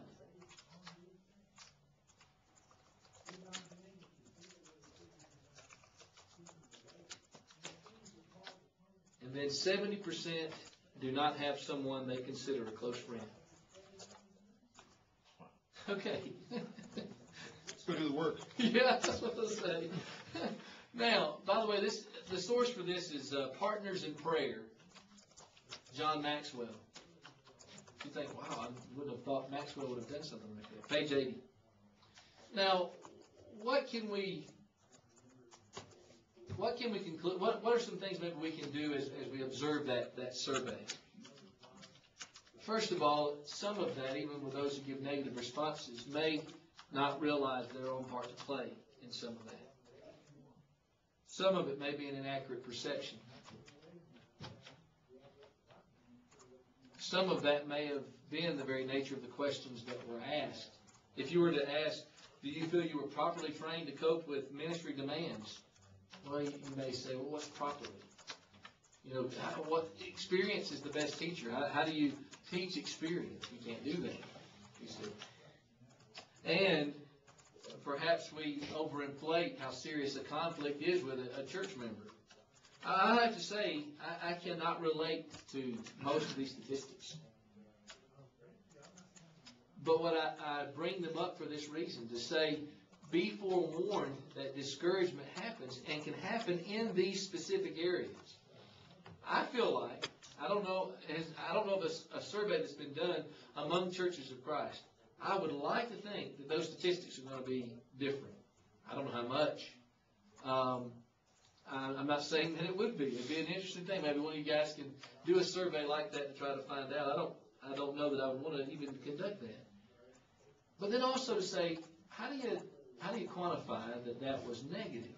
This has had a negative experience or impact on my family. Well, a lot of times, see, what's your perspective? If we suffer something unfortunate or negative, and you're going to, no matter what, if you're just a member on the pew, you're going to have a negative experience with somebody somewhere along the line. But is it negative? Or was it a stepping stone to something more positive? How do you look at it? See, I think a lot of that has to do with how you would answer a question like that. But here's the bottom line. This is the reason I shared it. You're going to get discouraged in local work. There will be times that when you're tempted to give up, to move on, or to cave in. One of these days, maybe not in the way too distant future, you're going to have a bad day. Maybe even for a reason you can't quantify. And you're going to be thinking, well, maybe it's time for me to move and go somewhere else. It's a natural feeling. Doesn't mean you have to act on it. But those days come. There will be unfair and unrealistic expectations. You will not only see the best of your brethren, there will be occasions where you can see the worst of them. And at times you may find yourself standing alone.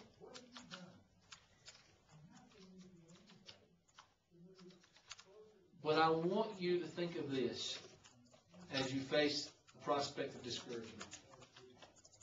Every day that's down, every experience that's negative is more than offset by the overwhelming encouragement that simply comes from serving the Lord as a preacher. I don't know if you have any way to keep up with it or any desire to keep stats, but I would guess for every criticism that you get, you'll get 10 times more praise, or compliments, or encouragement, or a recognition of the work that you're doing. For every heartache, there's more than enough peace that what you're doing pleases your God and is making a difference. But the point is, blue days come. Be prepared.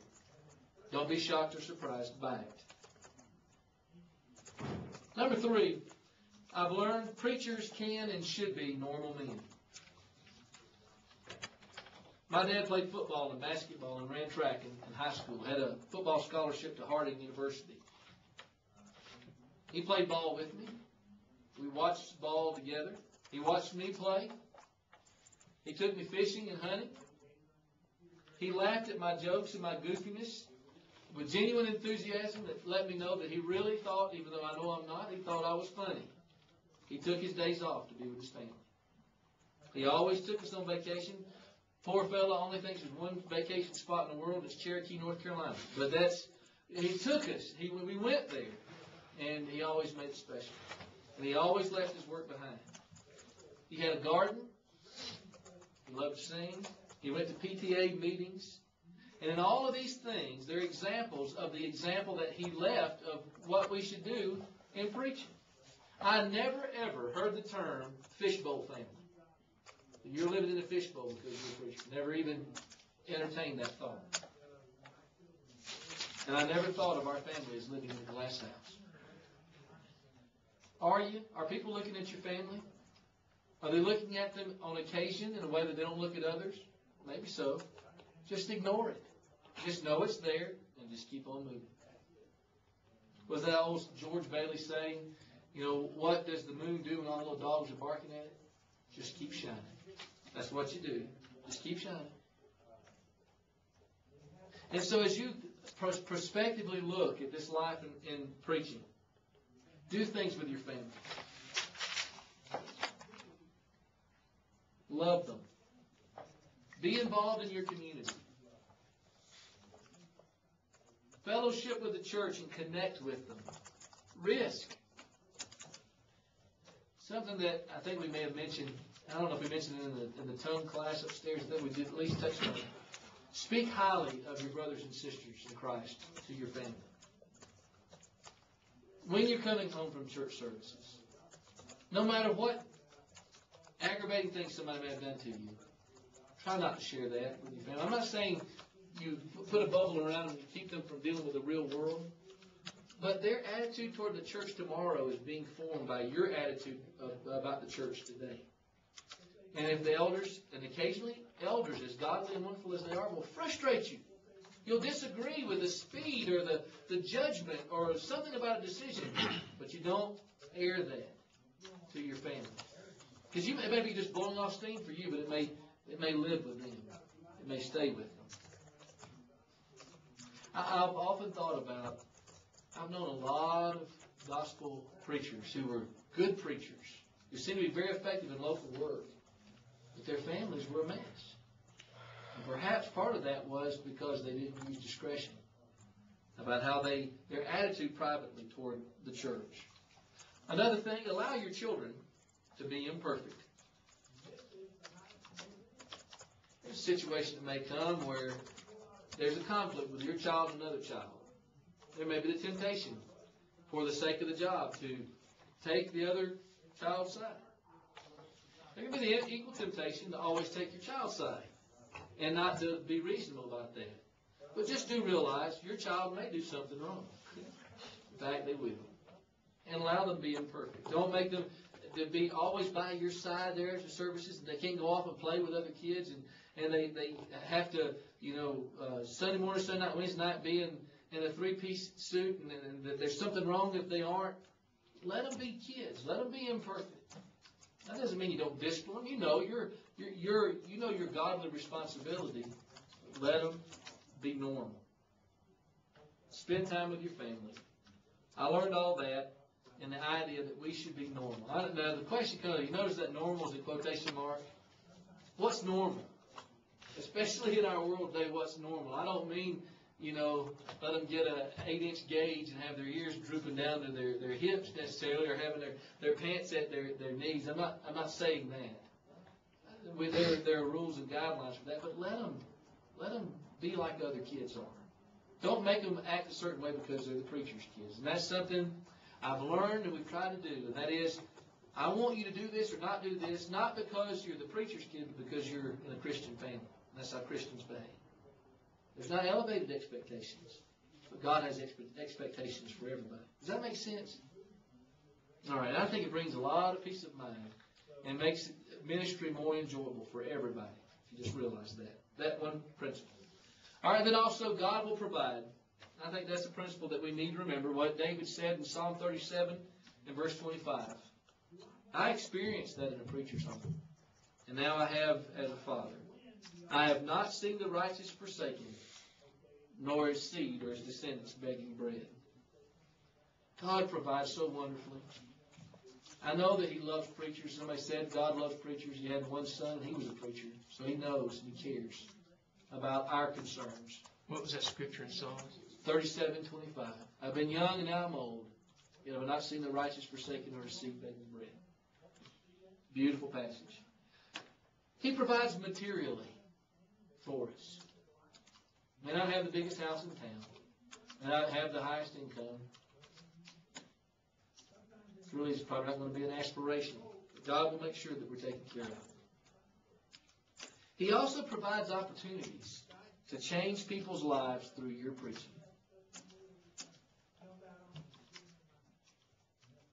He'll provide you opportunities that you never saw coming. Keep your eyes open to the opportunities.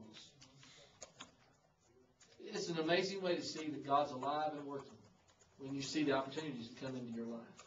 When you're at a certain place, or you're able to do a certain thing, and He opens that door and provides an honest heart to come walking through it. Number 3, He provides a harvest as you plant the seed. That's Isaiah 55 and verse 11. God's word doesn't return to Him void. He provides relief from the burdens that you bear as a preacher. and he does so in so many ways. He does so through the kindnesses of others. You guys may have even experienced this in school. There may come a time where you're facing an issue, and maybe it's financially, or maybe it's emotional, and you have a deficit, a need, and you have no idea where it's coming from. And maybe even at the last moment, it comes through.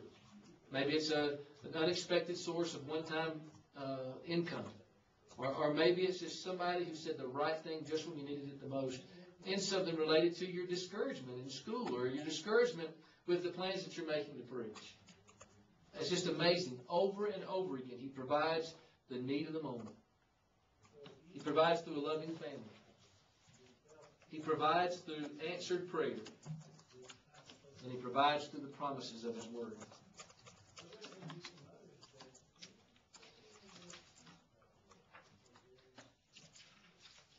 Well, I could say more about that, but I think I'm going to move on. I want to just give you some summary thoughts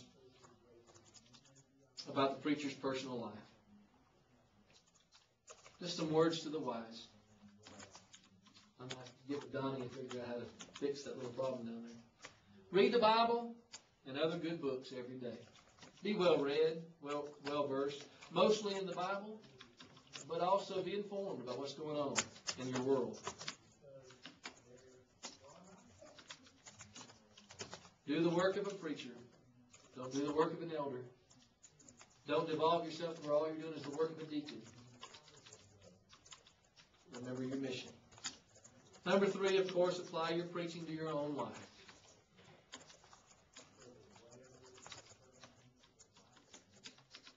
You notice I say develop patience. I didn't say pray for it. You know the old joke. But in that life, it's going to require patience. Because people aren't where they should be. People aren't going to be where they aren't where they're going to be. Elders don't ever move as fast as preachers want them. I've never heard of an eldership that was ahead of the preacher in his mind. Number 5, show appreciation. Genuinely, continually. Number 6, avoid preaching on your favorite subject all the time.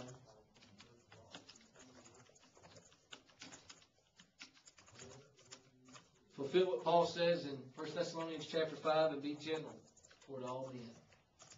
Romans chapter 12, verse 15 and 21. Model a forgiving spirit.